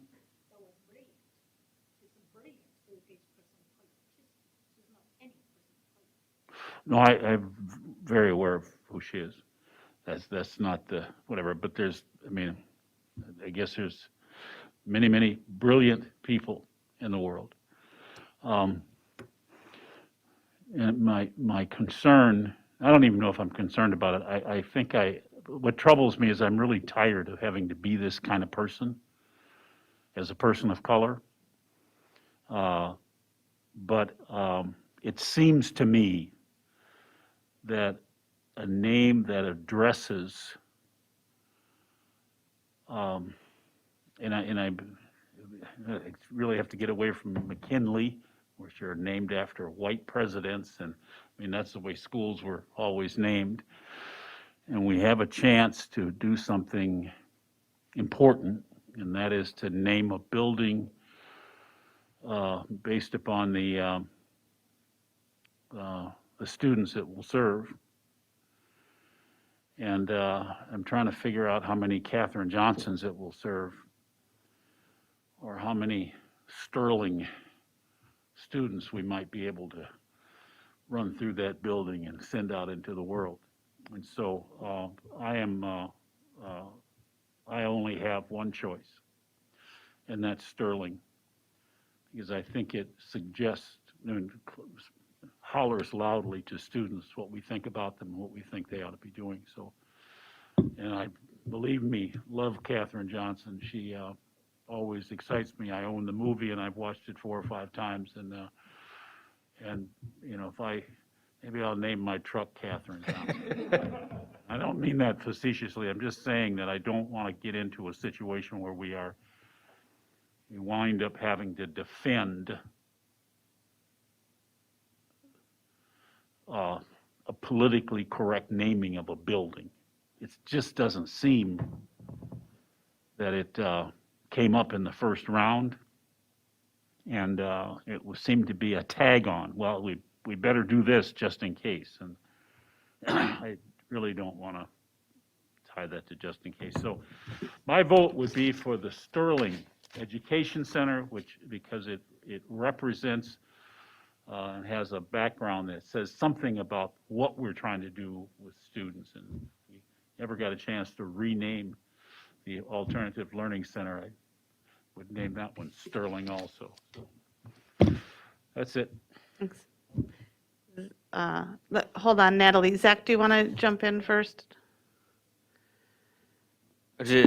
For what it's worth, my thoughts are, well, if the name means anything to a student walking in there, if it ever triggers anything, my goal, being this is now on our table, would be for that person to have something just to look up. I look up when I think about Apollo. I look up when I think Discovery. When I think of my schools, Fernbrook, it was nice and lovely and quiet. Meadow Lake, Rice Lake, lots of water. It didn't mean anything. And the dark pessimist in me who sees the task of our children saving humanity because of global things, if we do not reinvent and turn our eyes a little to the stars, metaphorically speaking, like we did in the 60s when NASA and Apollo was all the rage, we're screwed.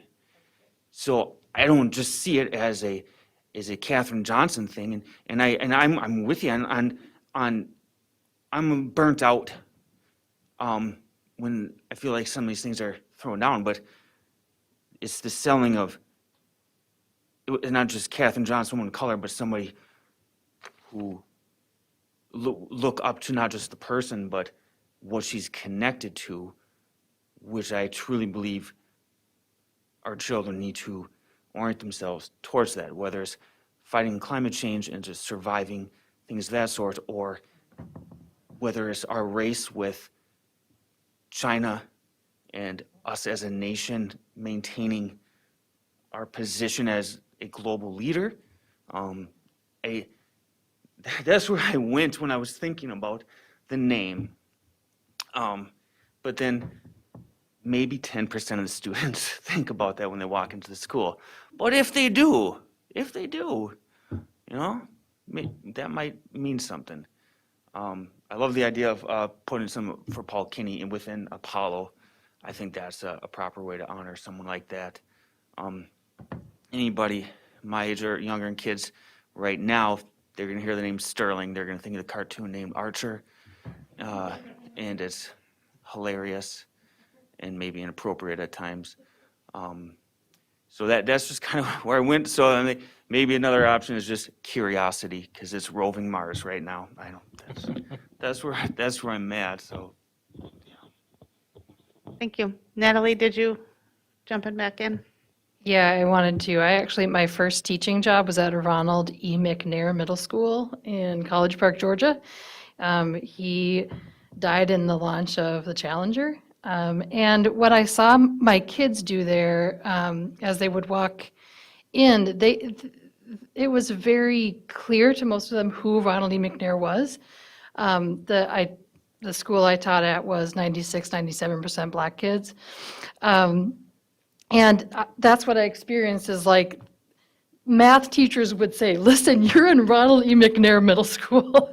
Like, we need to make him proud. You know, he didn't die for no reason. His name is on this school. So, I mean, it really would be used as that looking up.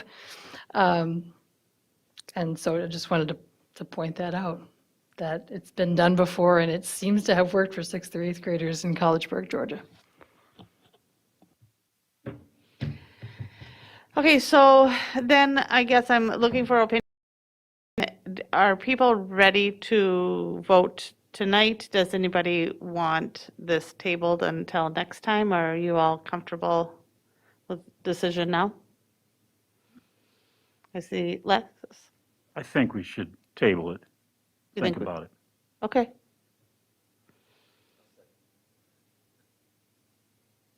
Okay. Are you okay, everybody, to bring it back? I did hear we were not in any hurry.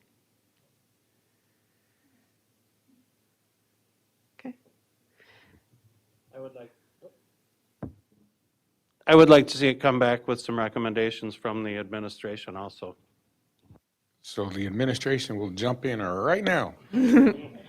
And so our recommendation, because we anticipated somebody asking that question, it was how we were going to not have a voice in that.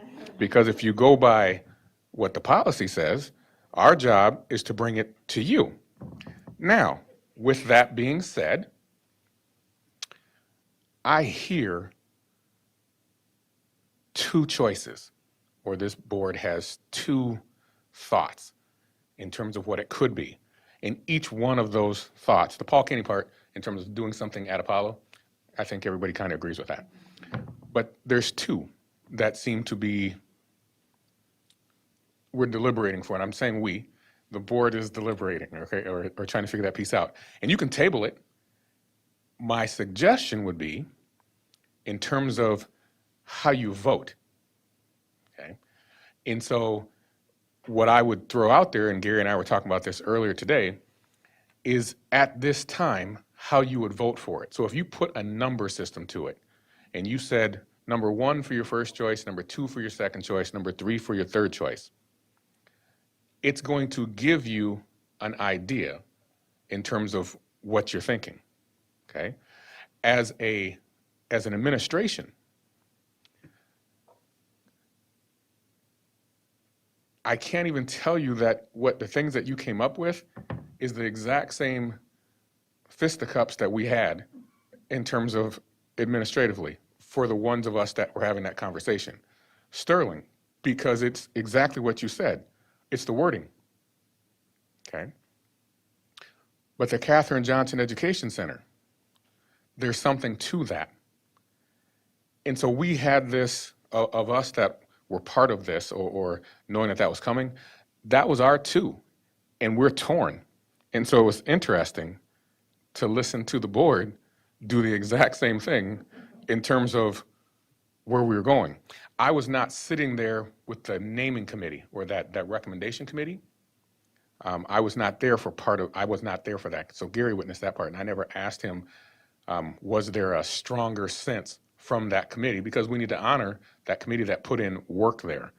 And so that's something that Al, when you say what's the administration thinking, I think that's something that Gary could bring back to that committee to actually have them do that kind of rank order so that you could hear that from the committee, because they're the ones that put the time into it, just to give the board that bit of information from them. Okay, yep. And so I would we could do that with them, but just so you know, administratively, we were torn the same way the board was torn. So I think if you were to give Gary that directive in terms of, okay, have them do a scoring system so he could bring that back, or that information to the board, then that would just be one more bit of data for you.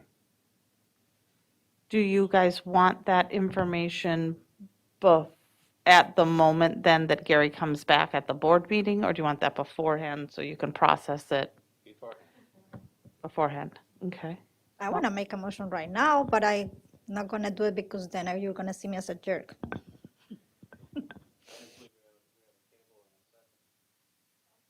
Wasn't a motion. We don't table no motions. Okay, so Les? I think the committee's ordering of their preference is a piece of information missing. My concern is that initially is that the name did not come up the first time. I don't believe. And since it has come up, I'd like to know what the committee's feeling is. And Dr. Green, if it helps the, Hang on just a I'm minute. sorry. Gary, Yep. just one more point. I'm not sure that we should have that. Well, I guess the names are out now. It doesn't make any difference. So, I mean, the names were not public before we had this meeting, and they are now, so it won't make any difference on that. So any time that comes up is fine with me. Sure. Go ahead, I'm sorry. if it helps I talked about the wording in the policy, but the conversation, the committee at the second meeting really is what we're bringing forward representative of the demographics of our district, and they had a strong discussion on that. So I think I could bring back a rank order as well as some narrative for you. Zach? I just want to say I'm a strong advocate and supporter of ranked choice voting and What did he? at all levels, locally at meetings, national, federally. It would dissolve a lot of unnecessary conflict. Natalie? I just want to recognize that Zach has passion tonight. I just want to say that right now, and it's a good time. Okay, well, so do we have a motion? I don't know if I heard one. It is Les? I'll move to table. I said I thought we should table Okay. it. I'll move to table the motion. Okay. What is it? Well, explain to me, how do I get that out there? Kind of follow Robert's rules. This is not an action item as far as I understand, so there is no need to have anything else. There is no need to anything. We don't need to vote at all. Not in tabling, not in anything. And so we, as an administration, we mislabeled it. And so we had on there an action item. But at the same, so that's why it's on there saying it like that. But we clarified it because we do not need, it's not time sensitive. So as long as everybody here is okay with us getting you that next piece of information, Yes. then we'll bring that, and that's my question. Are you okay with us bringing you the next piece of information? And as long as everybody is, Gary will make sure that he sends that to the board, and at the next meeting, we can make it an action item. Les? Just a point of clarification. It was on the agenda as an action item Yes. for us to vote upon. That's what made it an action item, correct? Yes. So it was an action item. So in order to decide not to vote on an action item, what do we need, Monica? In order to have an action item, we have to make a motion for the action item to be approved. Once you make the motion for the action item to be approved, you can table it. But nobody has made such motion, so you don't need to make anything. Okay, works for me.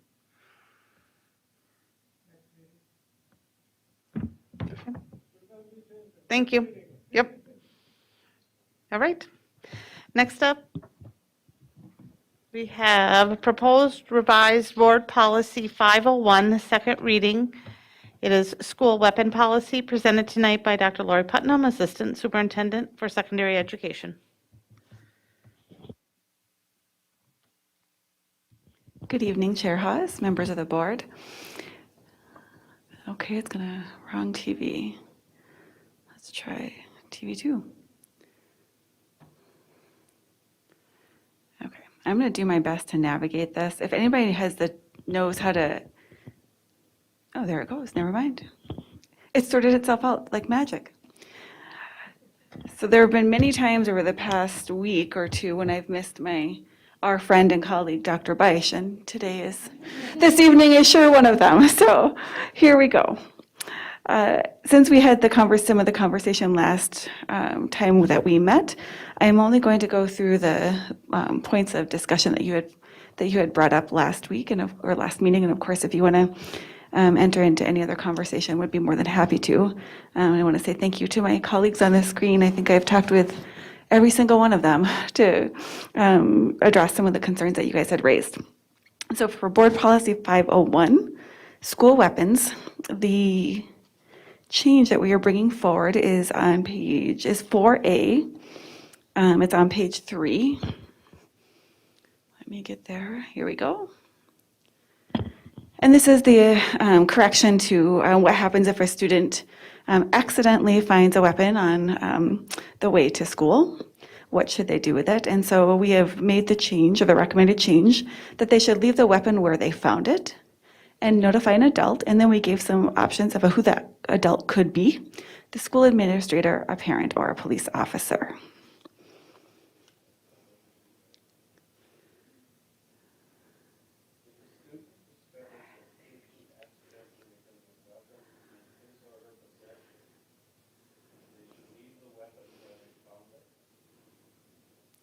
You are correct. It should read that if they find a weapon, it should have that first sentence. So if a student finds a weapon on the way to school or in a school location, they should leave the weapon where they found it and notify an adult. Thank you, Al.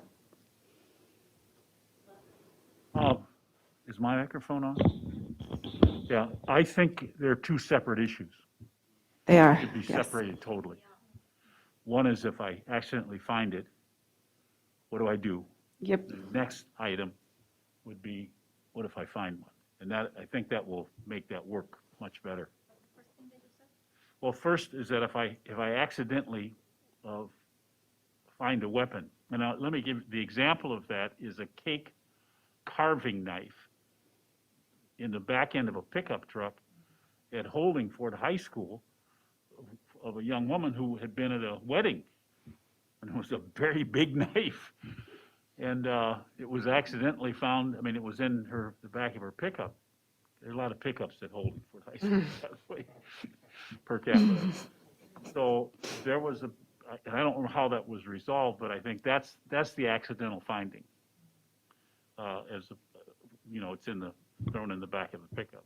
So that would separate that because it's a different kind of a assumption. It's a different kind of a weapon. It's an accidental find. And then the other part is, what if I find something on the way to school? That is correct. Is the answer the same in both of those situations, though? It is. They're supposed to, well, no, if they find it on the way to school, they should leave it where it is and then tell an adult. If they find that they accidentally had it on their person, they should bring it to the school administrator. Yes, instantly find an adult person. If they accidentally have it in their car, they shouldn't bring it. Tell a person where it is. They should let someone know, right? We can make sure that Add that to it. If it's in the car, yes. if it's on your possession, find an adult instantly in the building. Don't walk through the building with it. Just find a teacher, find somebody. If you realize it's in your automobile, go to the office, tell the administration, I think there's a thing in my car. There's different ways to handle that. Monica? What's the example about that you wanted to leave it there? That example, just so I can just tell you in my 10 million years of experience with this one, the leave it where it is, or the leave it because you found it, that's an elementary kid. That's an elementary age student that all of a sudden, they're walking to school and they see that. In all the times I've ever witnessed that. And so you tell an elementary student, don't pick that up. Come tell somebody so that they can, and then they can show you. The part about it's all of a sudden it's on my possession, it's the example of somebody was hunting.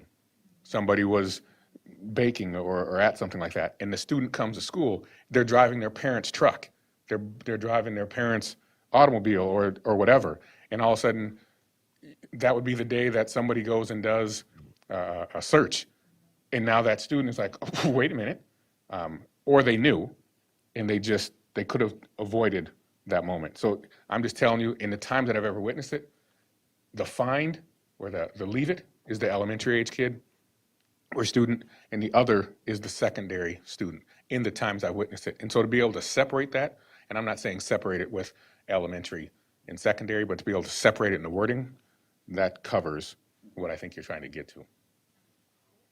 What I How? see would Oh. happen would be, I think of a elementary school child who maybe comes back to school on a Monday and in their coat or their backpack is something that's not a normal part of it.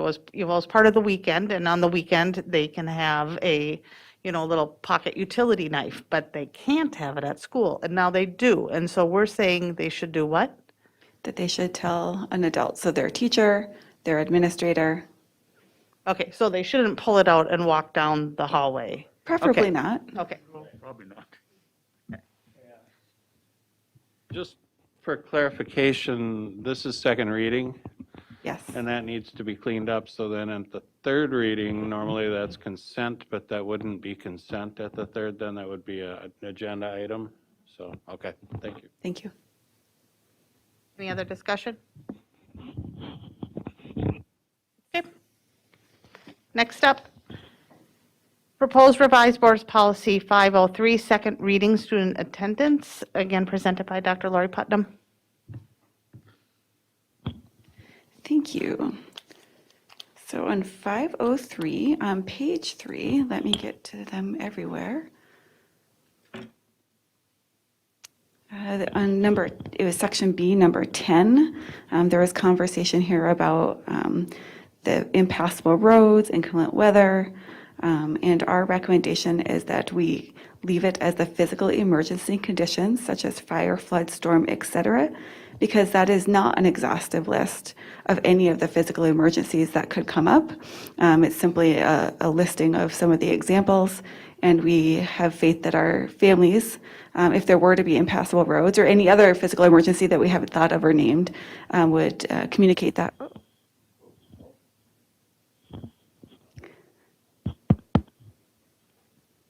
Hello, hello. Poof. Oh, there we go. Thank you, Gordy. That they would communicate that with the attendance office or the administrator, and the administrator would have the discretion or the professional training to excuse that.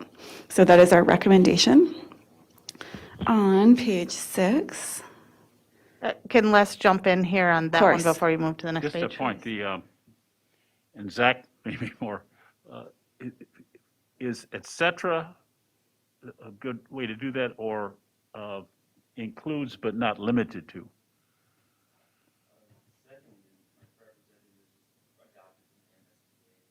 Okay, all right.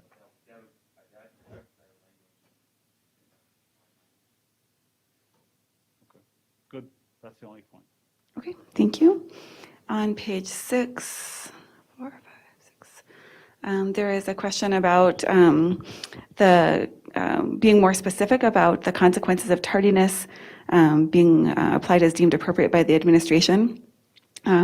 We are recommending that this language remain because this is the policy. The procedure is actually spelled out in our code of conduct. It's an offense listed out, and the types of responses are provided in the code of conduct. So for example, it's on page 12 of the code of conduct, where it defines the responses that in terms of working with the student, they are skills-based responses and they're restorative kinds of responses. And then there's also a section for staff or administrative actions.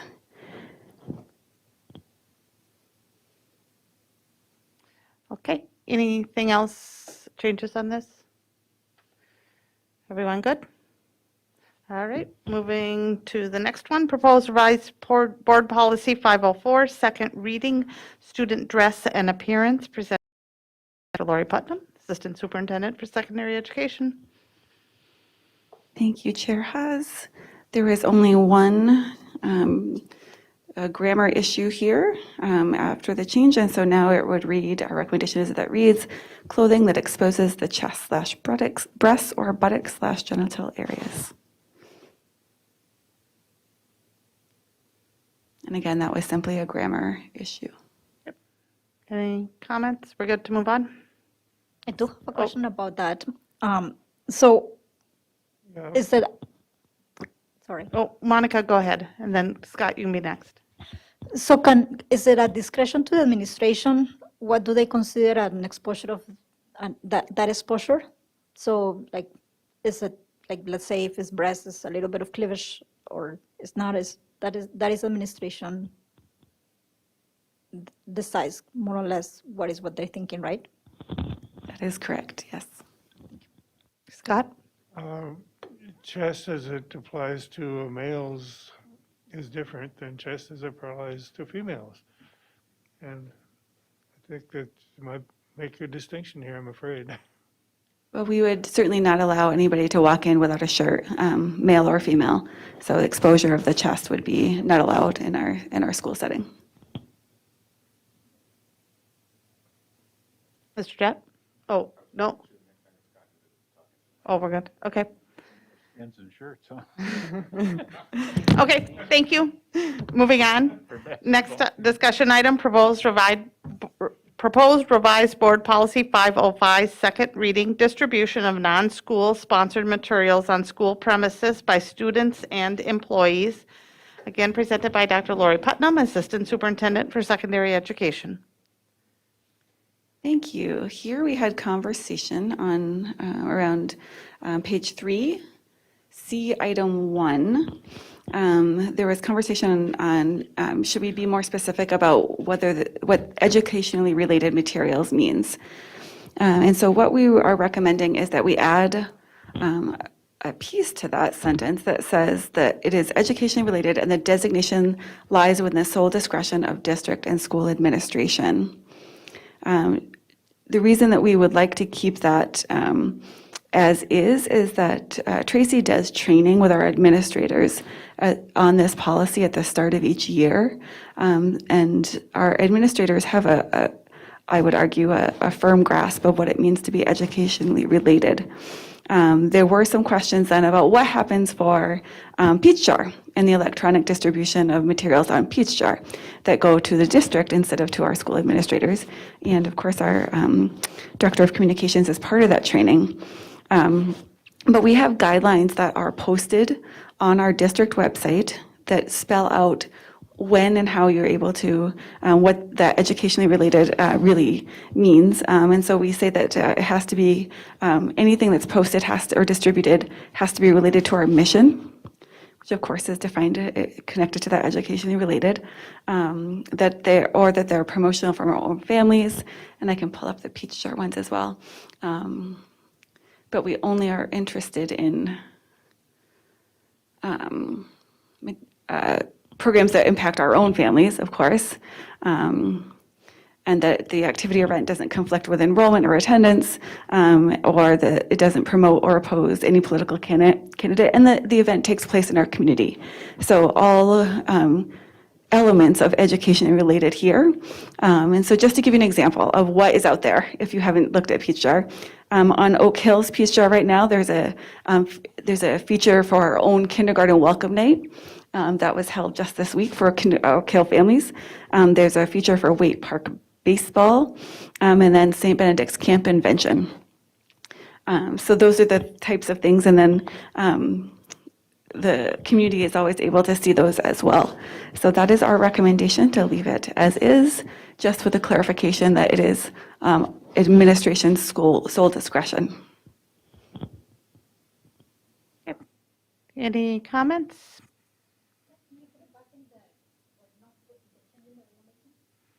Which one did you want? This one? Board policy?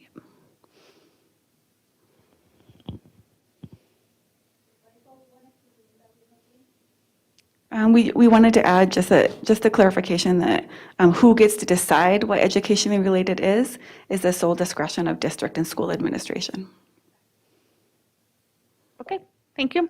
Next up, discussion item, proposed revised board policy 509, second reading, enrollment of non-resident students, presented by Dr. Lori Putnam, Assistant Superintendent for Secondary Education. Thank you so much.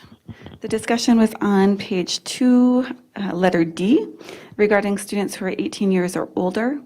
And so after consulting with Tracy and FERPA guidelines, we would like to recommend that it says the parent or guardian or student who is 18 years old or older and living independently or emancipated, to address Al's question of can 18-year-olds do it on their own. Thank you. Any other discussion on that? Okay. Oh, you moving? Do you want to look at that? I Hold on a apologize. second. 509?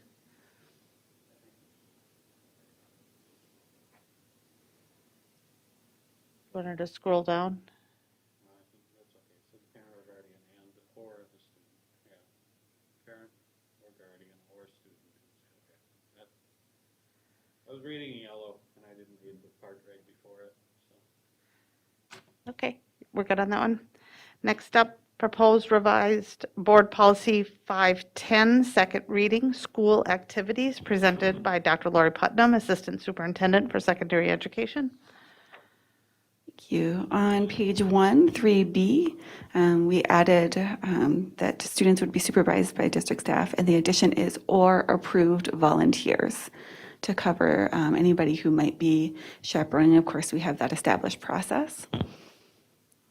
And then for G, we clarified to say that the school board would ensure funds raised for extracurricular activities are accurately accounted for in accordance with state statute. Looks good. Good. Thank you. Next up, proposed revised board policy 520, second reading, student surveys, presented by Dr. Lori Putnam, Assistant Superintendent for Secondary Education. Thank you. This one was the fun one. So I'm coming back with some more information that will hopefully provide clarity to the intent of this policy. We're not bringing back any recommended changes, but if you take a look on page 2, we had some questions about this section around section C, about developing the policies concerning privacy, access to information, and administration of physical exams. So going all the way through this next section, page 3 and into page 4, this is all directing the board to develop policies around these items, and it's all covered under our FERPA policy. So the question, I know Al had asked, why is book clubs or magazines on there? And that's really under FERPA saying, directing us to develop a policy, which is our data practices and privacy, just saying that determining how we and when and to whom we would share private data. So in that specific instance, it would be about free and reduced lunch or free and reduced meal status. And the board has a policy that covers all of these items to date. And then on page 5, between Dr. Huff, between Dr. Huff and Tracy and I, we have determined that this is really regarding the policy that the board has established is really about vaccinations. That's why this language is in here about the insertion or I can't remember the other verb that's used there, but that's really what, invasive, yes, thank you. That's really what this is saying. And we did do, this is MSBA board policy recommendation, and then we did do, Dr. Huff did a comparison of other districts, and all of the other districts, including ones that are similar to ours in terms of size, have kept this language in there. So our recommendation is that we would keep it because you have already established a policy that addresses it.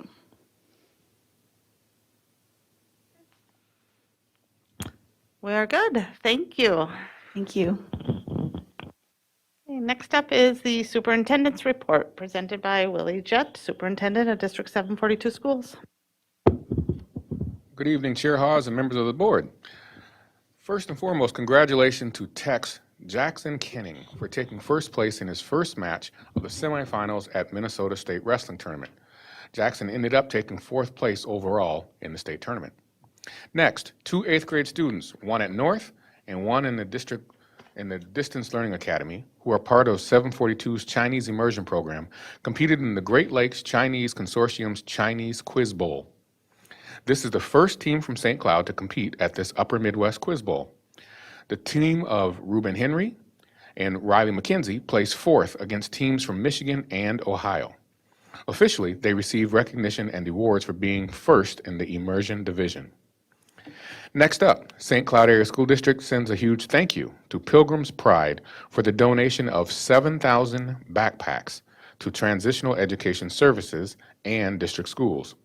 During the company's shutdown, they solicited volunteers to fill backpacks with school supplies to help students learn, succeed, and grow. Such community support is definitely inspiring. Next, 3 students will represent Tech at the 2021 National Speech and Debate Championships. Dawson, and I'm going to screw Dawson's last name up because some people say Pop and some people say Pape, took second place in humor. Joe Anderson and Logan Holm, and that sounds like somebody's son that's an exec here, took 6th place in duo. Congratulations to all Tech competitors at the national qualifiers. Next up, congratulations to Team 8108, Meowing Platypus. They were awarded the Energy Award at the State VEX Robotics Tournament. All teams, including Tech, made it to the elimination rounds. The North teams will compete at Worlds in June, and Apollo will compete at Worlds in May. Next, members of Tech's Health Occupation Students of America, HOSA, recently participated in the Minnesota version in the Virtual State Leadership Conference. The event typically draws 25 or more schools around the state. We need to say congratulations to Brianna Doom, who earned 2nd place for job-seeking skills and is eligible to participate in the International Leadership Conference. And lastly, Tech's Ben Nelson and Ren Scott Lumbar were both named Skier of the Year by the St. Cloud Times. And that concludes my superintendent's report, except Dr. Green just said, uh-oh. Jackson Kenning, Jackson Kenning? grade. Oh, grade.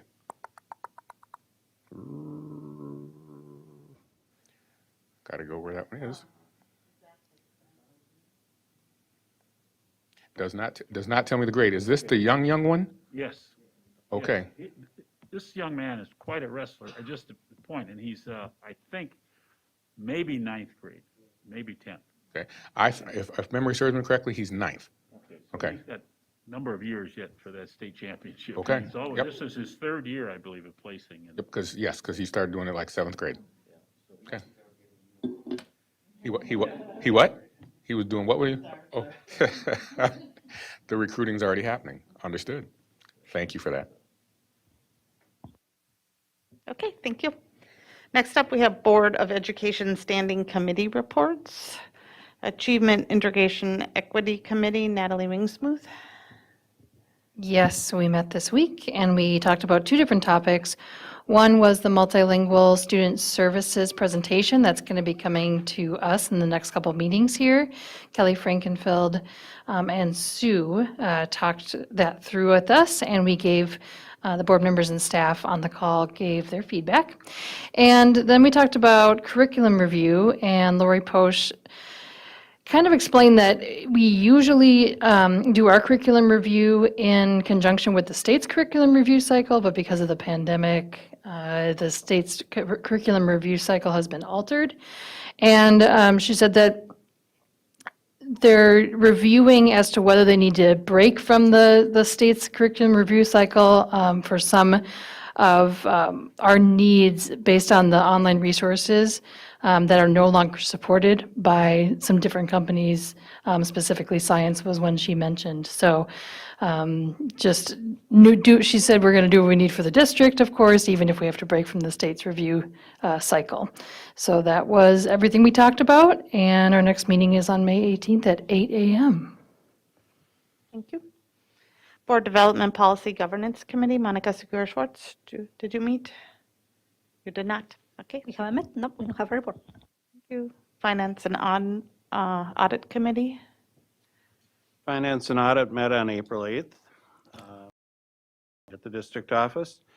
First item on the agenda we talked about was at a couple meetings ago, we passed a summer projects budget where we were using some dollars that were left from the tech bond to complete certain projects. One of the items was the Apollo Orchestra space. As they began to dig into and get bids on moving the Apollo Orchestra where we wanted to move it to, the bids were coming in substantially more expensive than what was estimated for that project. Most of the additional expense was into items that are going to be incorporated into any remodeling that we would do at Apollo High School. So for example, as you move into a big room, a space such as what we're looking at, there are sound panels that need to be put in. They're very expensive, but they're also very portable. So if we do turn around and redo Apollo, we are going to be able to move those into the new space, and that would just reduce the cost of any bonding that would need to be done at that time.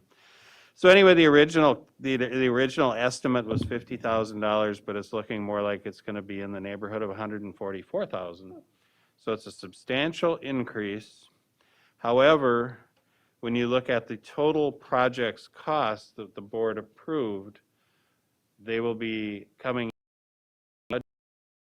even with that, because other projects have been coming in substantially under what we approved for them. So Amy's question to the committee was, if we're still under budget for the entire thing, if one is higher and one is lower, do I need to bring that back to the full board? And we said no, as long as you're not increasing the amount that we authorized for the projects, then it should not need to come back to the board. We've already authorized it. That was all that was. So it was more informational. Then we went summer projects update. A few of the projects planned for this summer that were previously asked to follow up on by the committee. South Junior High parking lot reconfiguration.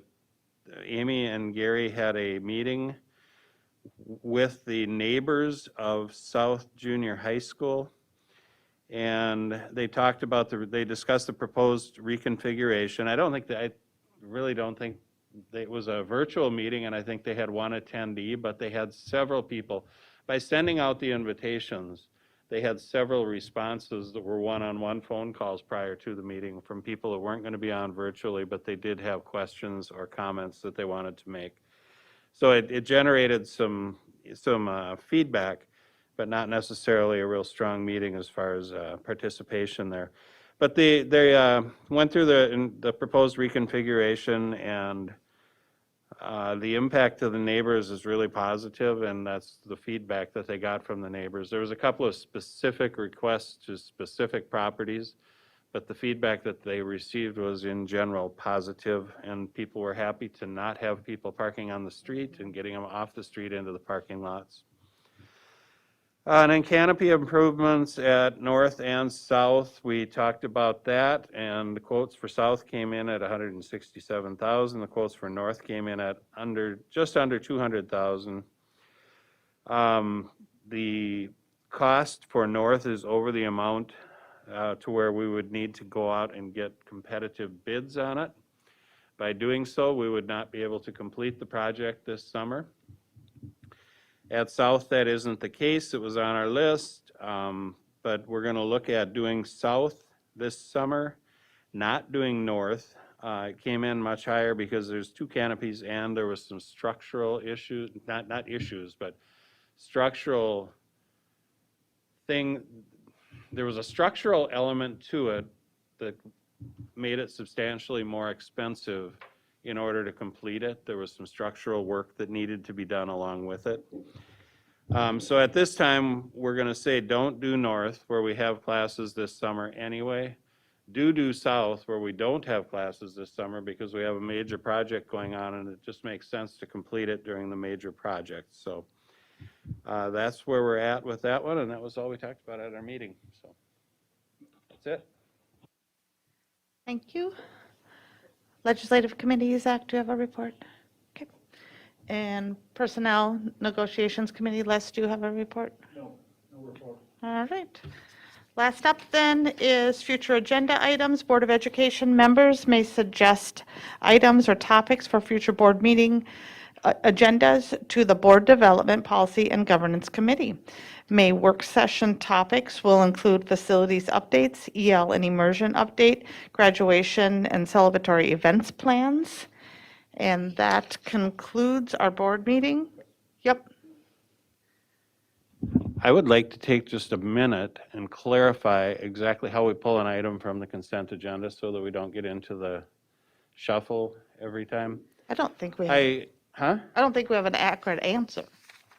Well, so there's 2 ways that it can be done. One is to go ahead and approve the agenda.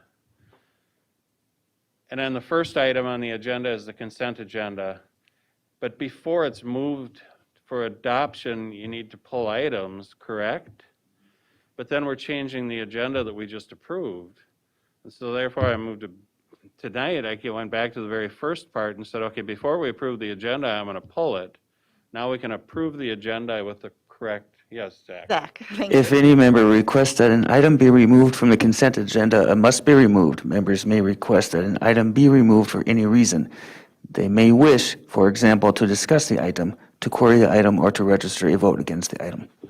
But And are at what we, point in time? yeah, when are we removing it from the consent agenda? Because how I read it. That would be up to the chair at that moment. The way I interpret it is that you should remove it from the consent agenda when we have a motion and a second to adopt the consent agenda. That's too late, Okay. though. No, I think that's when, We're approving the agenda and then we're approving the consent agenda. And so when would you want to pull an item from the consent agenda? The way I read this is then you approve the agenda and then when we approve the consent agenda, you pull it. Before the motion or after the motion? Because that's where I get confused. At the time the consent agenda is moved for adoption. So if we wait for when the consent agenda, so we approve the agenda and then we go to item number 1 is the consent agenda. And Les says, I motion to approve the consent agenda. Scott says second. Now we're at the point of, do you say, I want to pull an item from the consent? It's already been moved and approved, moved and seconded.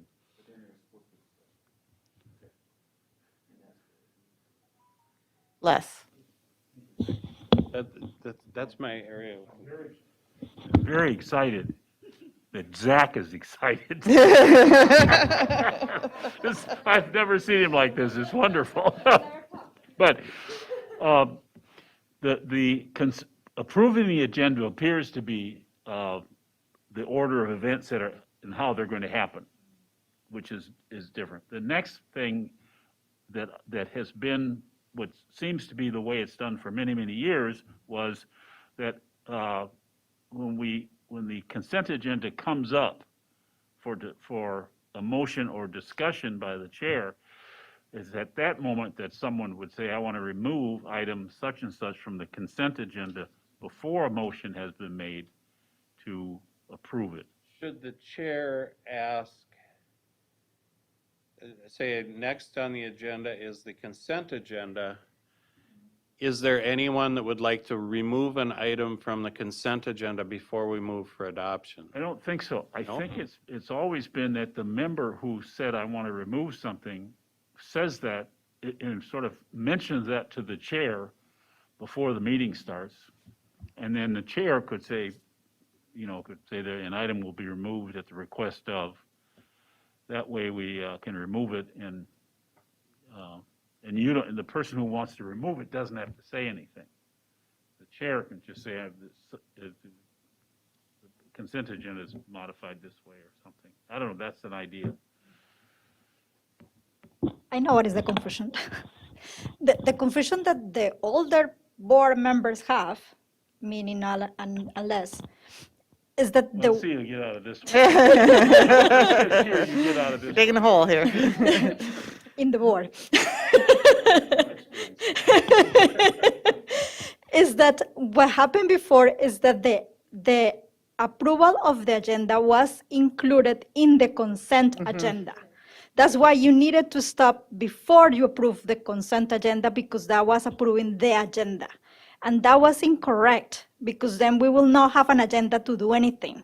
So what is done now is the agenda needs to be approved first, and then you have the consent agenda.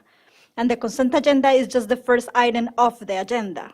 So doesn't matter if it's before or after the motion, So, because the motion merits discussion. So but you therein can lies take it my there. confusion, because if you pull an item from the consent agenda, you're now changing the entire agenda because you're adding an agenda item after the consent agenda. No, because that one has a guideline in the agenda that any person can take it off. Is set in the agenda. You approve that with that understanding. So the best would be to tell Shannon before the meeting, I'm going to pull item D, and Shannon can say, next, we're going to approve the consent agenda. Al has requested that we pull item D. And then I'm looking for a motion to approve A, B, C, E, and F. Or a motion to approve the consent agenda with the removal. Removal of It D. just, I hate getting into the confusion over Robert's rules and That's the first time we've ever had that. we had it last time. Oh, we did? Like every That time. just- We've had it before, but I remember when we had them, the two together, and then I understand what you're saying, is we couldn't approve the agenda. How are we going to do it? So I'm good with that. So we're going to approve the agenda. If somebody wants to remove something from the consent agenda, ideally tell me beforehand, and I will say that I'll read the consent agenda and the description and say that I'm looking for a motion to approve. There's a request to remove item D, looking for a motion to approve. That would probably be smoothest, however, you could still blurt out before, but, or, not blurt out, but Okay. Madam Chair, Is anybody going to remove it? Okay. Got it. We're good, Scott?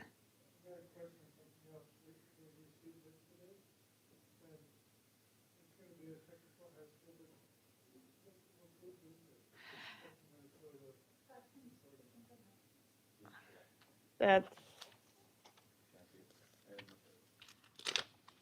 Okay, we received an invitation It's the to, ABE graduation, which one? Adult Basic Education graduation. That's what I was thinking, yes. Okay, adult basic education graduation, May 26th from 6 to 7 p.m. at Technical High School. Got it. okay, we're good. So that's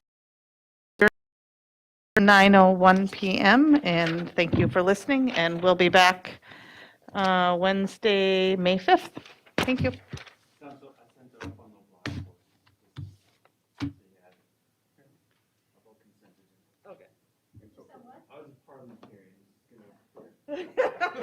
Does that work? Well, and we're supposed, the thing is, we're kind of, when you get to parliamentarian, it's like school boards are supposed to use the guiding principles of Robert's rules, but we aren't supposed